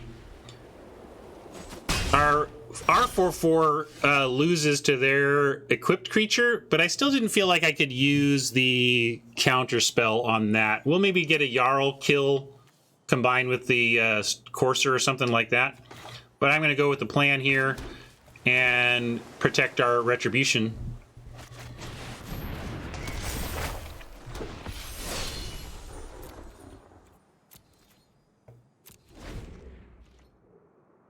But they probably just equip up the Valkyrie and attack. But it doesn't give the Valkyrie vigilance, right? Oh, no, it does give it vigilance, so that's kind of stinky.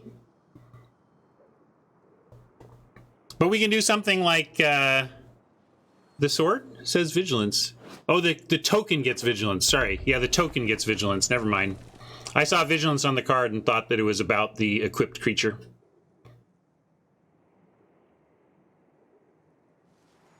So that's good. That means if they're going to come at us with the equipped Valkyrie, we at least get to crack back. Demon Bolt, not a shock, but we saw it coming.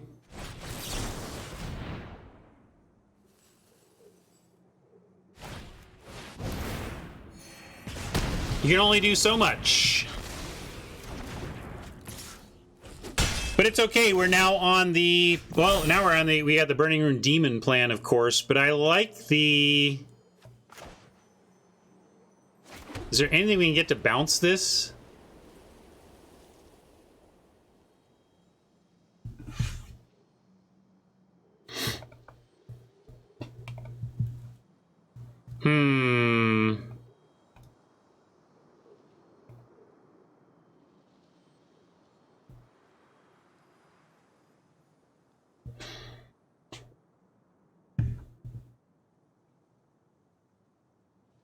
Don't feed, please. Moving on.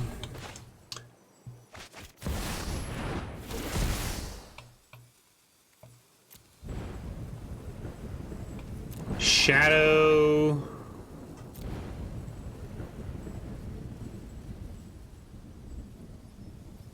I'm just gonna go Nico.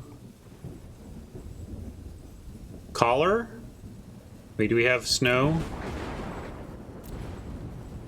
Nico sword of our own? Yeah, that's interesting. I gotta choose something here. Ah. Haj wants removal.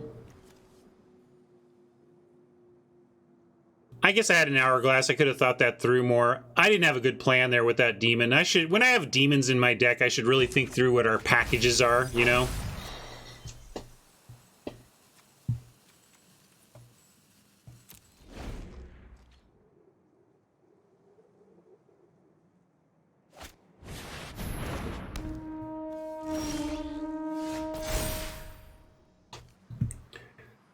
Boy, we keep going shields down on stroke at just the wrong time. But they gotta be concerned about this.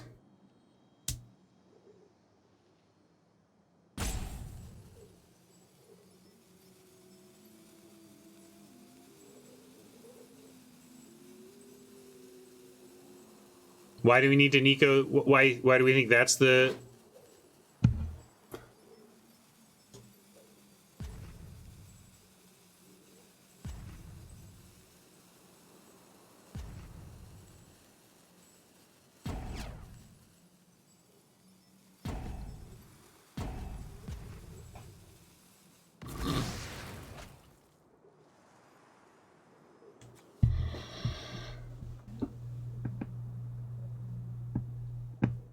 I see. Yeah. But we're about to hit him pretty good here, right? So they're not going to be... Unless they chump our demon.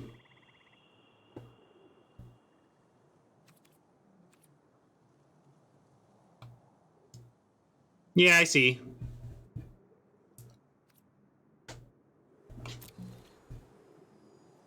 I see where you're at, Haj, in terms of wanting to get the removal for this situation, but I also think we're okay.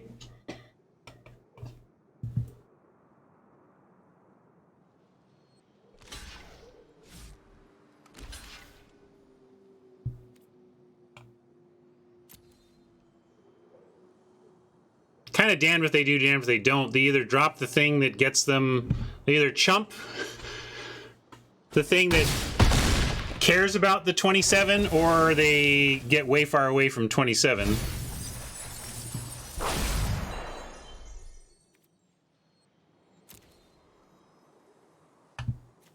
Yeah, I like that. We get Courser, Foretell, and Stroke all available, and then we can follow with Nico later.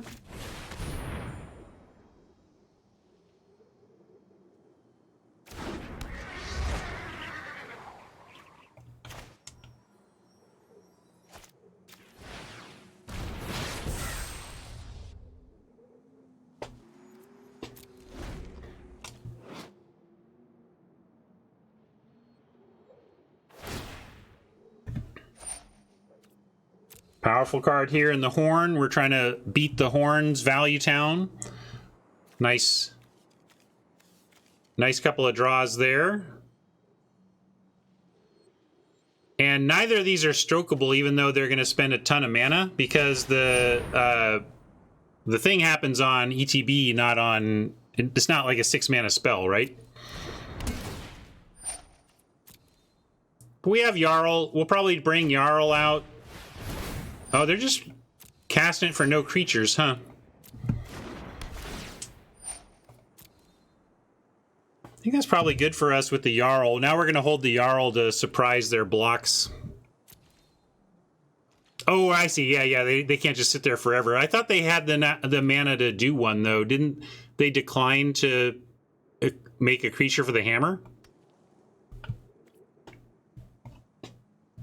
I still would have made a hammer creature, I think. Yeah, we're not going to Jarl. We want to get him. And heck, that's interesting. We could Jarl and end up with the only creature on the table being the demon.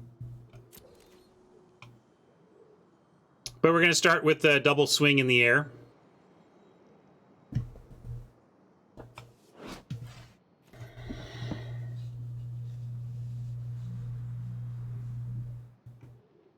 Yeah, I didn't do the Nico here because I don't think we're doing that yet, but we can eventually do that.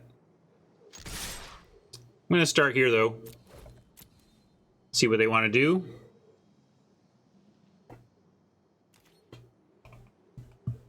We're telegraphing the Jarl, but I say go for it. What are you going to do?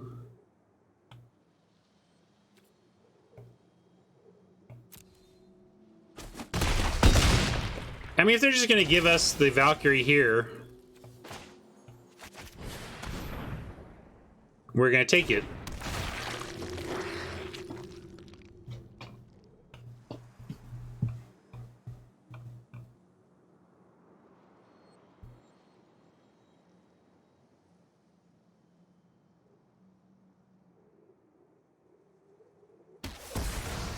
And if they go for a heavily equipped Oracle, then that's when we Nico and make our things unblockable. We can just play Nico now and go shields down. Yeah, you just like the 1, 2, 3, 4 gives us... yeah, that's Hodge. I like Hodge's line. They know we have it anyway. Let's get this going.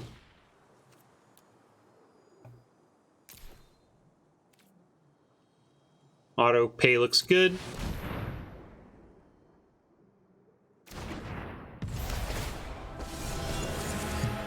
I don't observe unjust rules. Can't we kill the Oracle? Have we drawn twice? Well, we could, yeah, we could draw and then kill Oracle, right? Oh, it's not tapped. Nope, not tapped. So, yeah, we just make another one and pass, right?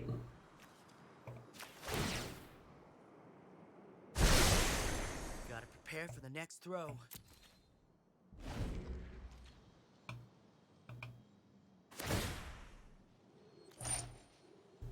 Two per card, thank you. Once I read the Mythic, like, for the 12th time, it starts to sink in.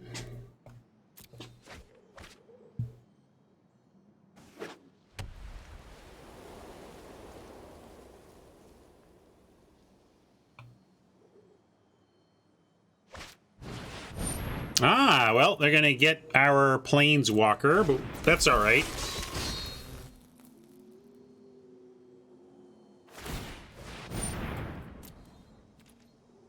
Let's see where they go with this anyway.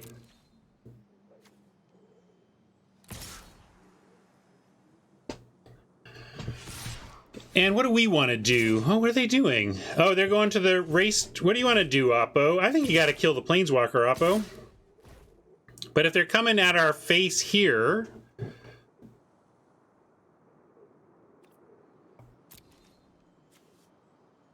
with the Shadow... and they're already tapped out... the reason I'm thinking of not blocking the Oracle or not trading here is that if we found some cheap creature, not that we have many, if we Shadow with 3 creatures, we get there 2 and we leave the Demon.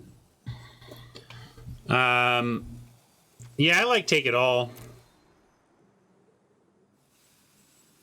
Sorry, Nico's at 2 and is done for. I failed to defy this fate.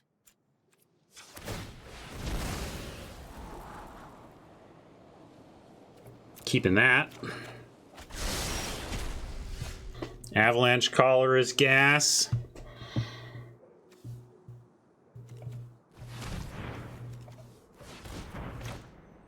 Oh wait, I should not spend black when I've got poison the cup. 6, 7, 8, 9, 10, 11, 12, 13, 14, 15, 16. Yeah, we do just have the win. Yeah, we have the win. Okay, so we go boom, boom. Call this. Boom, boom, call this.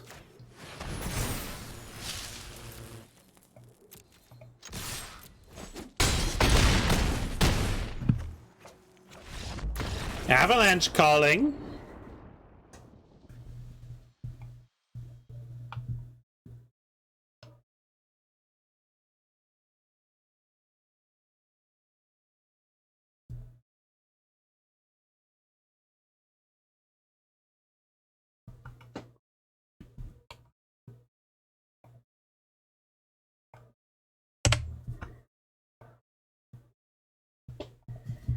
I still don't love this deck. It's doing its thing, but it's not amazing. We're getting there, but this is not some amazing sealed deck.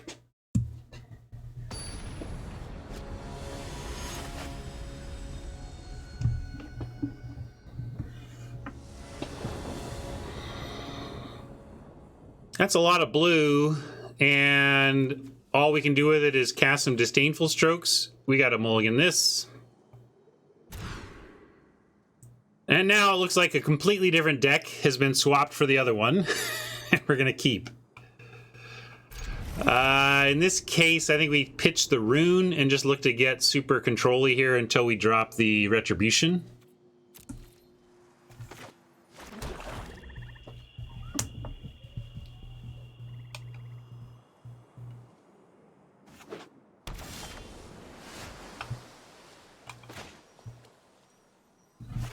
I like foretelling the Verdict here, and then we'll foretell the Shadow next turn, and it's possible we foretell the Shadow and cast the Verdict. Unlikely, but because that's possible, I'm sequencing it this way.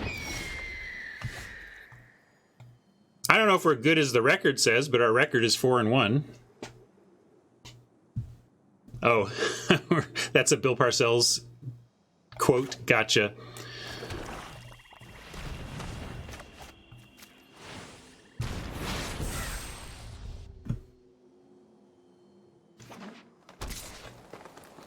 Well, we could pick it off.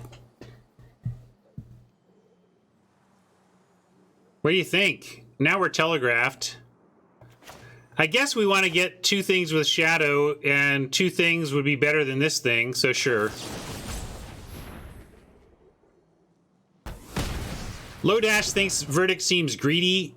In the context of Shadow, I don't think it is. Interesting choice here. We do have Retribution that wants another white source, but we have none of our blue sources yet. So I think we need to play this, and I'm going to put it on blue. Maybe I shouldn't. They're playing green, though. They could bounce a token. I'm just wondering if we need to move in on the token. Yeah, maybe we... Since this isn't something we're likely to cast right away, I guess we'll take the bomb we can cast over the thing we can't. I'm going to go ahead and play the Faithful as well. I don't want to take 4-2. I'd be willing to trade off. I'm going to send in the Faithful and try to encourage them to trade. This is fine with us. I hope they have a trick here. I was hoping they did something to... I was hoping they'd use a trick to kill the Faithful and then get that second thing out. Oh, Burning Rune is gone. Uh-oh, how do we win without that? I don't even know. Well, I'm going to give him a chance to shadow, play something into shadow. Yeah, Damnation Sleeve, pretty cool, huh?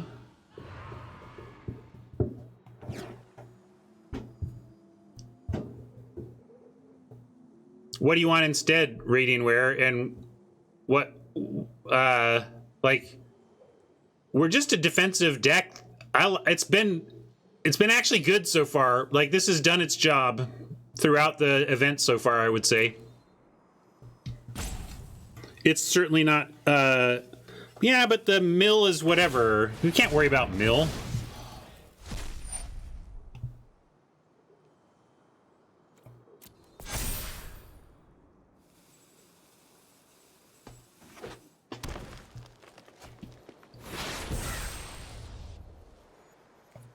I'm going to be greedy. We're going to try and get two things with the shadow. Here we are. Sure wish this was blue now. It was right at the time, but it's getting a little uncomfortable in here. No, we decided not. If Oppo is really sussing this out, they're just going to beat us with a 5-5 and say, I'm not changing anything until you deal with the 5-5. If Oppo is not thinking about, they might play into it, but we may have to shadow here and just 1 for 1. But I kind of want to give him a chance to I want to give him a chance to play something here. I'm gonna give him one more chance. Nah, they're too smart. All right.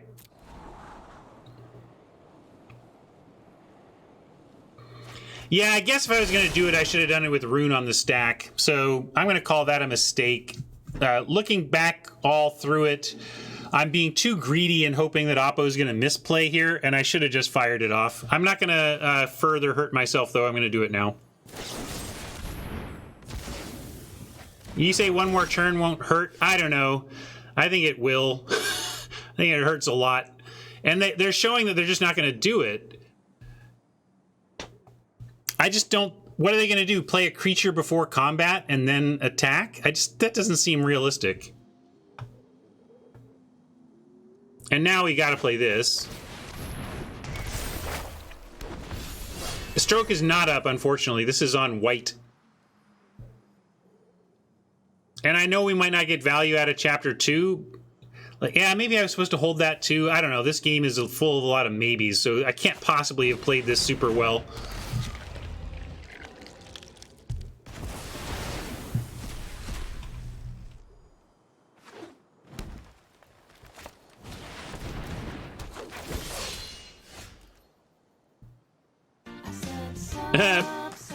Perfect, imperfect thing to draw here. We do have a Vigilant Angel, though, so we can play the sword and hook it up, and then it does have a block here. Wish we had one more mana, but we don't have anything else to do, so I'm going to... well, do you want to wait? I mean, we're taking 5. We could take 5 and try to make another Angel. Maybe that's what we need to do to win. Like, get an Angel out of that sword.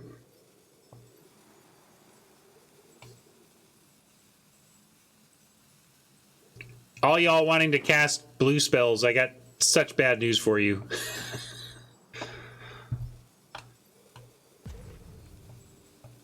All right, let's take one more turn. I love it when chat is as forgetful as me. Much like my bad days can help chat feel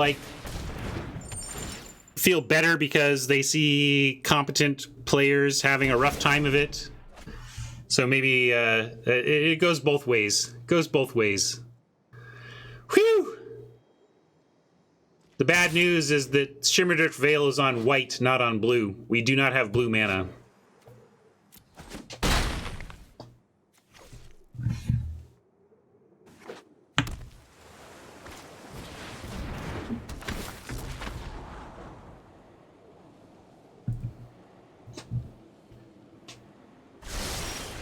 Hey, now we have actual blue, but we also actually have a kicked sword, so I'm going to start there.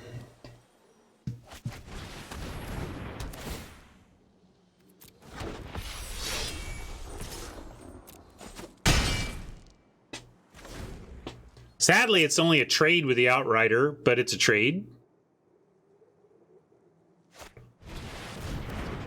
Bergie, don't do this to me. All right, everyone, chill.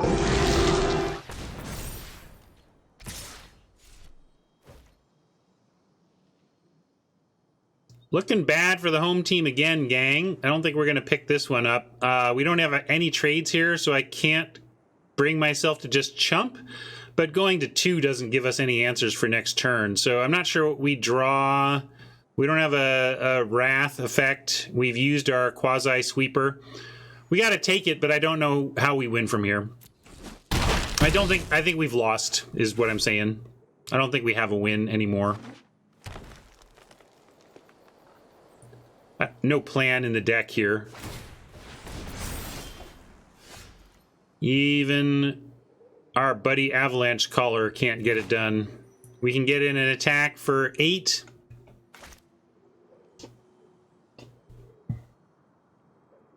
And then we are still dead. Like, we can block 3 things, and they still have enough power to get through. Yep, all done. So both of our losses have been heavily influenced by our rough mana, which we signed up for, so no salt, just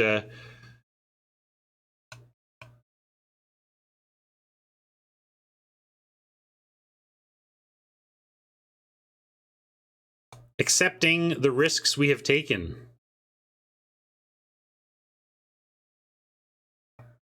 No, I think our mana is correct for what we're playing. It's just we're in a tough mana deck.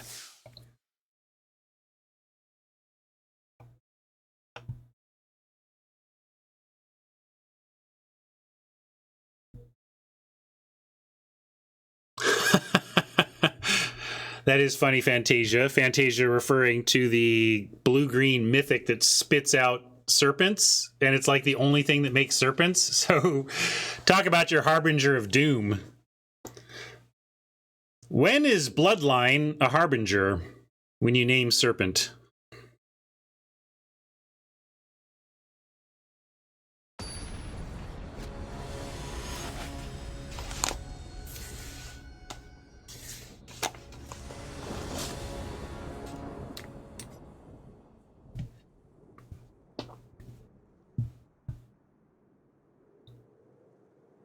Well, now we've got Espertron, so obvious keep. Only question is, what do we want to foretell on 2? Or do we want to hawk on 2? I don't think we want to hawk on 2, so it's Saw It Coming or Forsaken.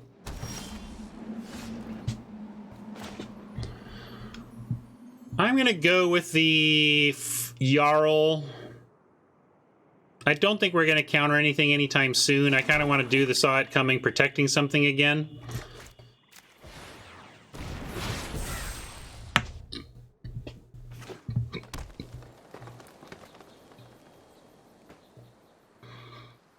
Listening to LR this week, Luis and Marsh, super down on black commons, but they never mentioned Jarl. I was curious where they were at on Jarl.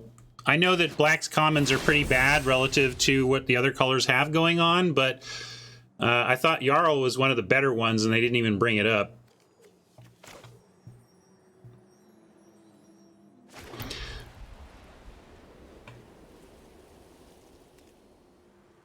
And yeah, I'm not saying it's great. Just it was curious that in mentioning the worthwhile commons of black, they touched on a lot of them, but never even mentioned it. I'm going to go Thought Thief on us, looking for land here over Courser for no particular value. Going to graveyard that on the hunt for land.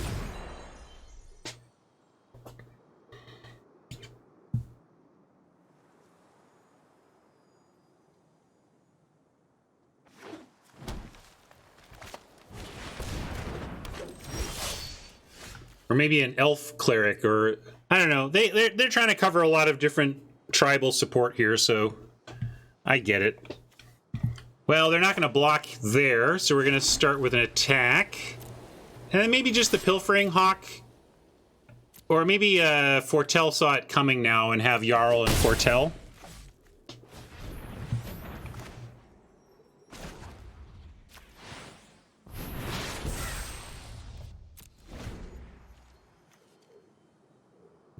Well, isn't a Jarl? I don't know what. I thought a Jarl was like a clan leader, which you could have a berserking clan leader, right? But I don't. Maybe I don't know what a Jarl is.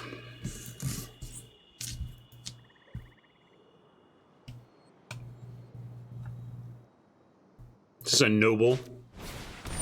That makes less sense for Jarling then. This is not Snowland, so this is not going to get extra.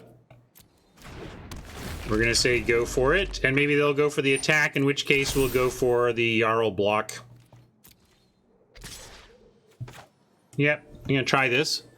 They could have their own saw it coming, but make them have it.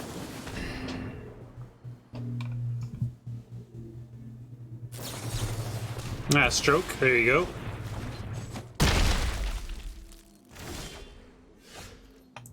A sword with the courser is going to get better. But I kind of like... Well, we can't hold up... We can't hawk and hold up saw it coming. So... I like... Are we aggro? I think we need to threaten to trade with the Outrider. Could take the courser and put out sword, but with the courser, the sword makes a token on 6, and we're close enough to that that I would rather just play courser and pass rather than sword.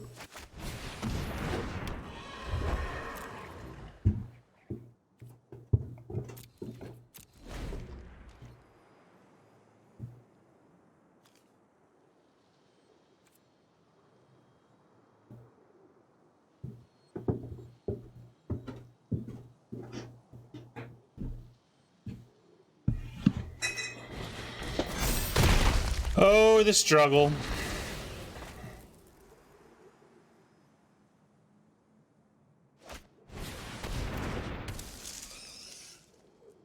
This Thought Thief is like, I got it, guys, don't worry.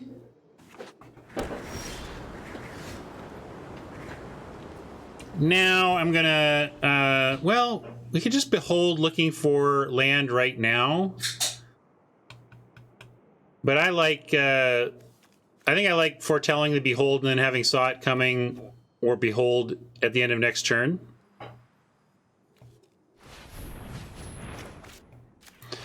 Means we don't get to dig for land right now, but we can manage. Especially with the saw it coming ready to stop anything ridiculous. And with Oppo on 3 cards left here, let's see, they can bring back a creature tapped. They don't have anything for that yet.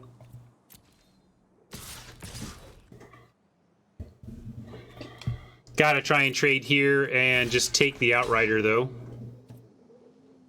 What are we doing about that Outrider, though? I'm not sure. Honestly, I guess we are looking in, for behold to that.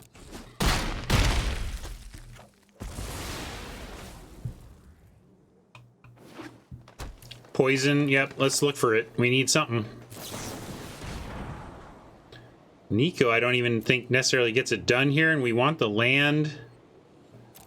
Nico, shard token, 2 damage for card drawn. So we can do 2 to something, but if we're not drawing a second card...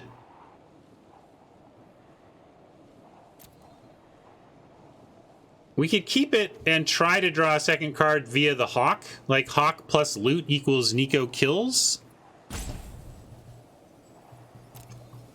So that's the question. We definitely need the land. I'm just figuring out if we're keeping the Nico as a means to manage the Outrider. Yeah, we don't have the blue though. That's an excellent point. Bye, Nico.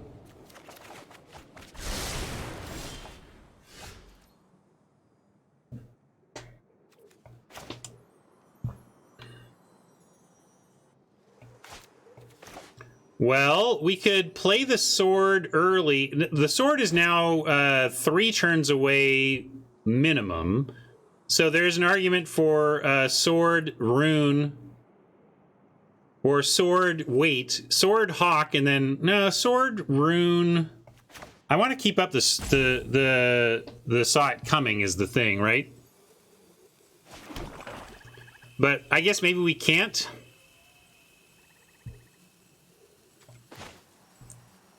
So we're priced into trying to get some life back on the sword, I think.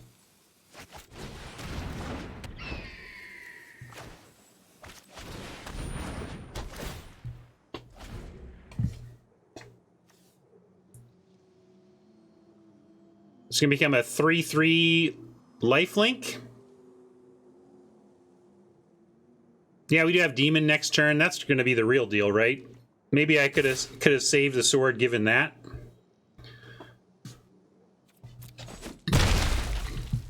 All right, what's our demon package?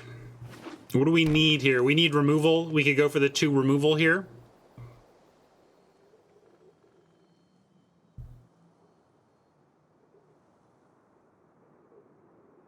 And then we have demon and hawk to chump.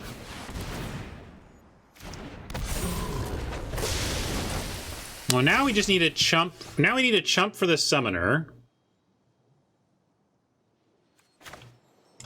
And that makes me not want to put the hawk... like, we play the hawk to chump the summoner and go sword and rune on... sword? We can go for the rune demon. Yeah, I guess Tiger's Shadow and Poison the Cup with demon is a play, but then we are just chumping with the demon. Well, it's still a reasonable line, Low. It does give us a... It does answer the question, how do we not lose this game? How do we deal with this situation? And it may be what we have to do... because what if we don't? What's the plan, right? What's the plan for next turn? Hawk gives us Hawk gives us another chump to find something else. But all we're trying to do at that point is find our own Cyclone Summoner, which doesn't even get rid of this one.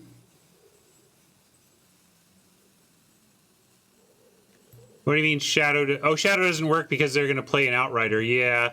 So we can get 2 pinpoint removals. Do we have that? I think we have to look. Let's go looking.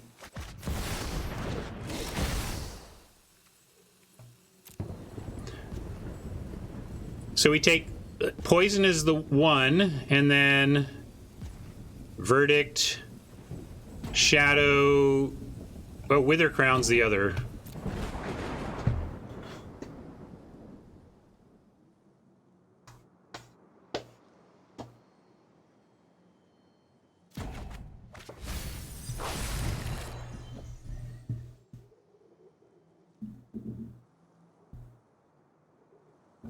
Dead demon means we're just dead and it was all moot, but at least we have a line to keep us alive and have potentially extend this game out. Yeah, I know GYZ, but we got there.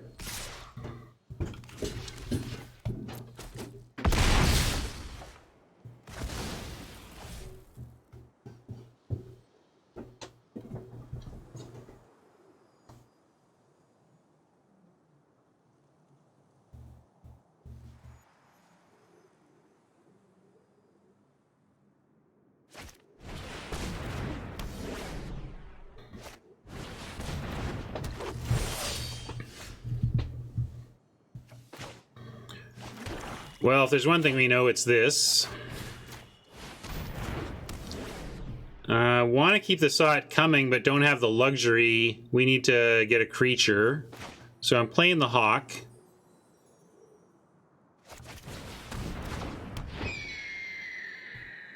Yeah, that's not great, I guess. So we can play the Rune given that. Like, if we're expecting them to bounce everything. Although if they bounce everything, we're just dead. They let it die and then they bounce everything. I know that the idea was sword now, but if they're going to crack that port and duplicate the summoner, then we actually want the Rune out now because it comes back and gives us an extra draw. So I'm going to do that.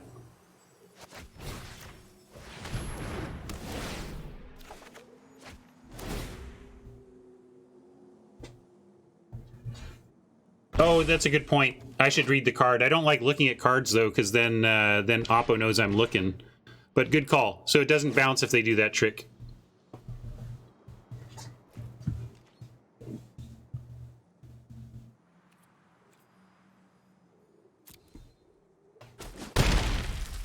Gotta take that. It doesn't kill us, and we can't just be chumping here.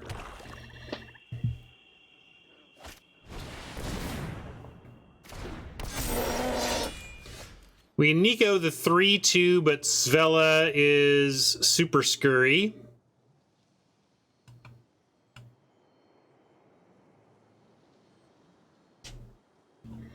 Yeah, and we still can't Nico because of the 1 blue.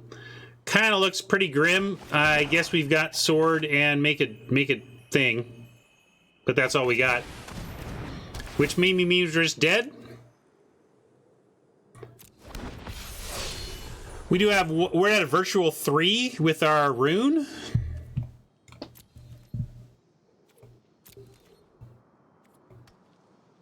And so we're technically alive. Your friend here is only mostly dead.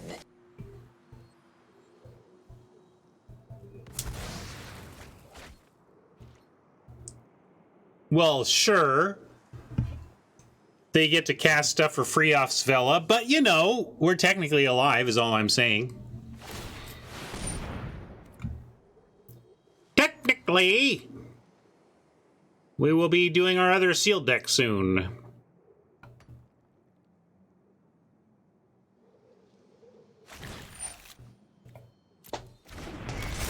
What? How dare they defeat us? Although we're still not dead yet.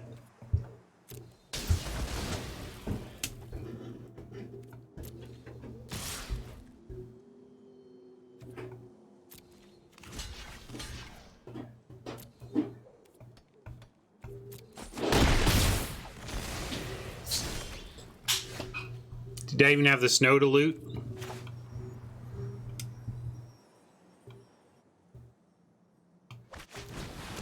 See, we wanted it anyway.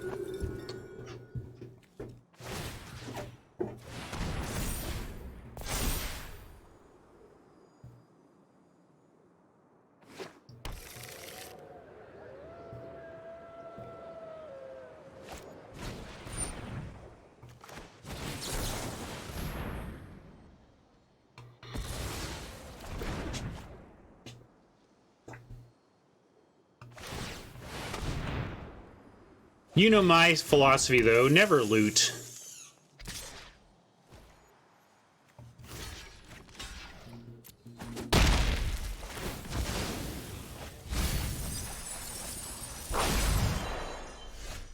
Funny. Well, in all of our losses, our mana was a major problem. Not that it was the difference in all the cases, but there you go. Greedy deck, losing to some mana issues. Justice prevails. Yeah, I'm not disappointed. I think this pool was pretty medium. We started out pretty strong, and people were wondering if the deck was better than we thought. And I was like, I don't think so. I think we're just doing better than we thought. And then it caught up with us.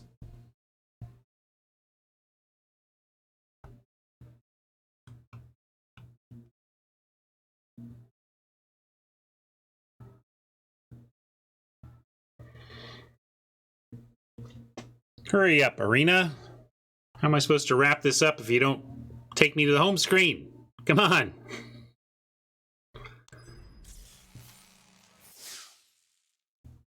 All right. Also, 4 wins is mostly profit. Not quite, but basically profit. Not profit meme worthy, but I'm going to enter this into the day's events. And then let's say goodbye to our YouTube friends there. All right, a little more practice in. We're going to do the official homework thing coming up. So if you are wondering what this sealed is about, and we're expecting a different one, some of my sealeds are homework based and others are not. This one wasn't. Homework based sealed coming up.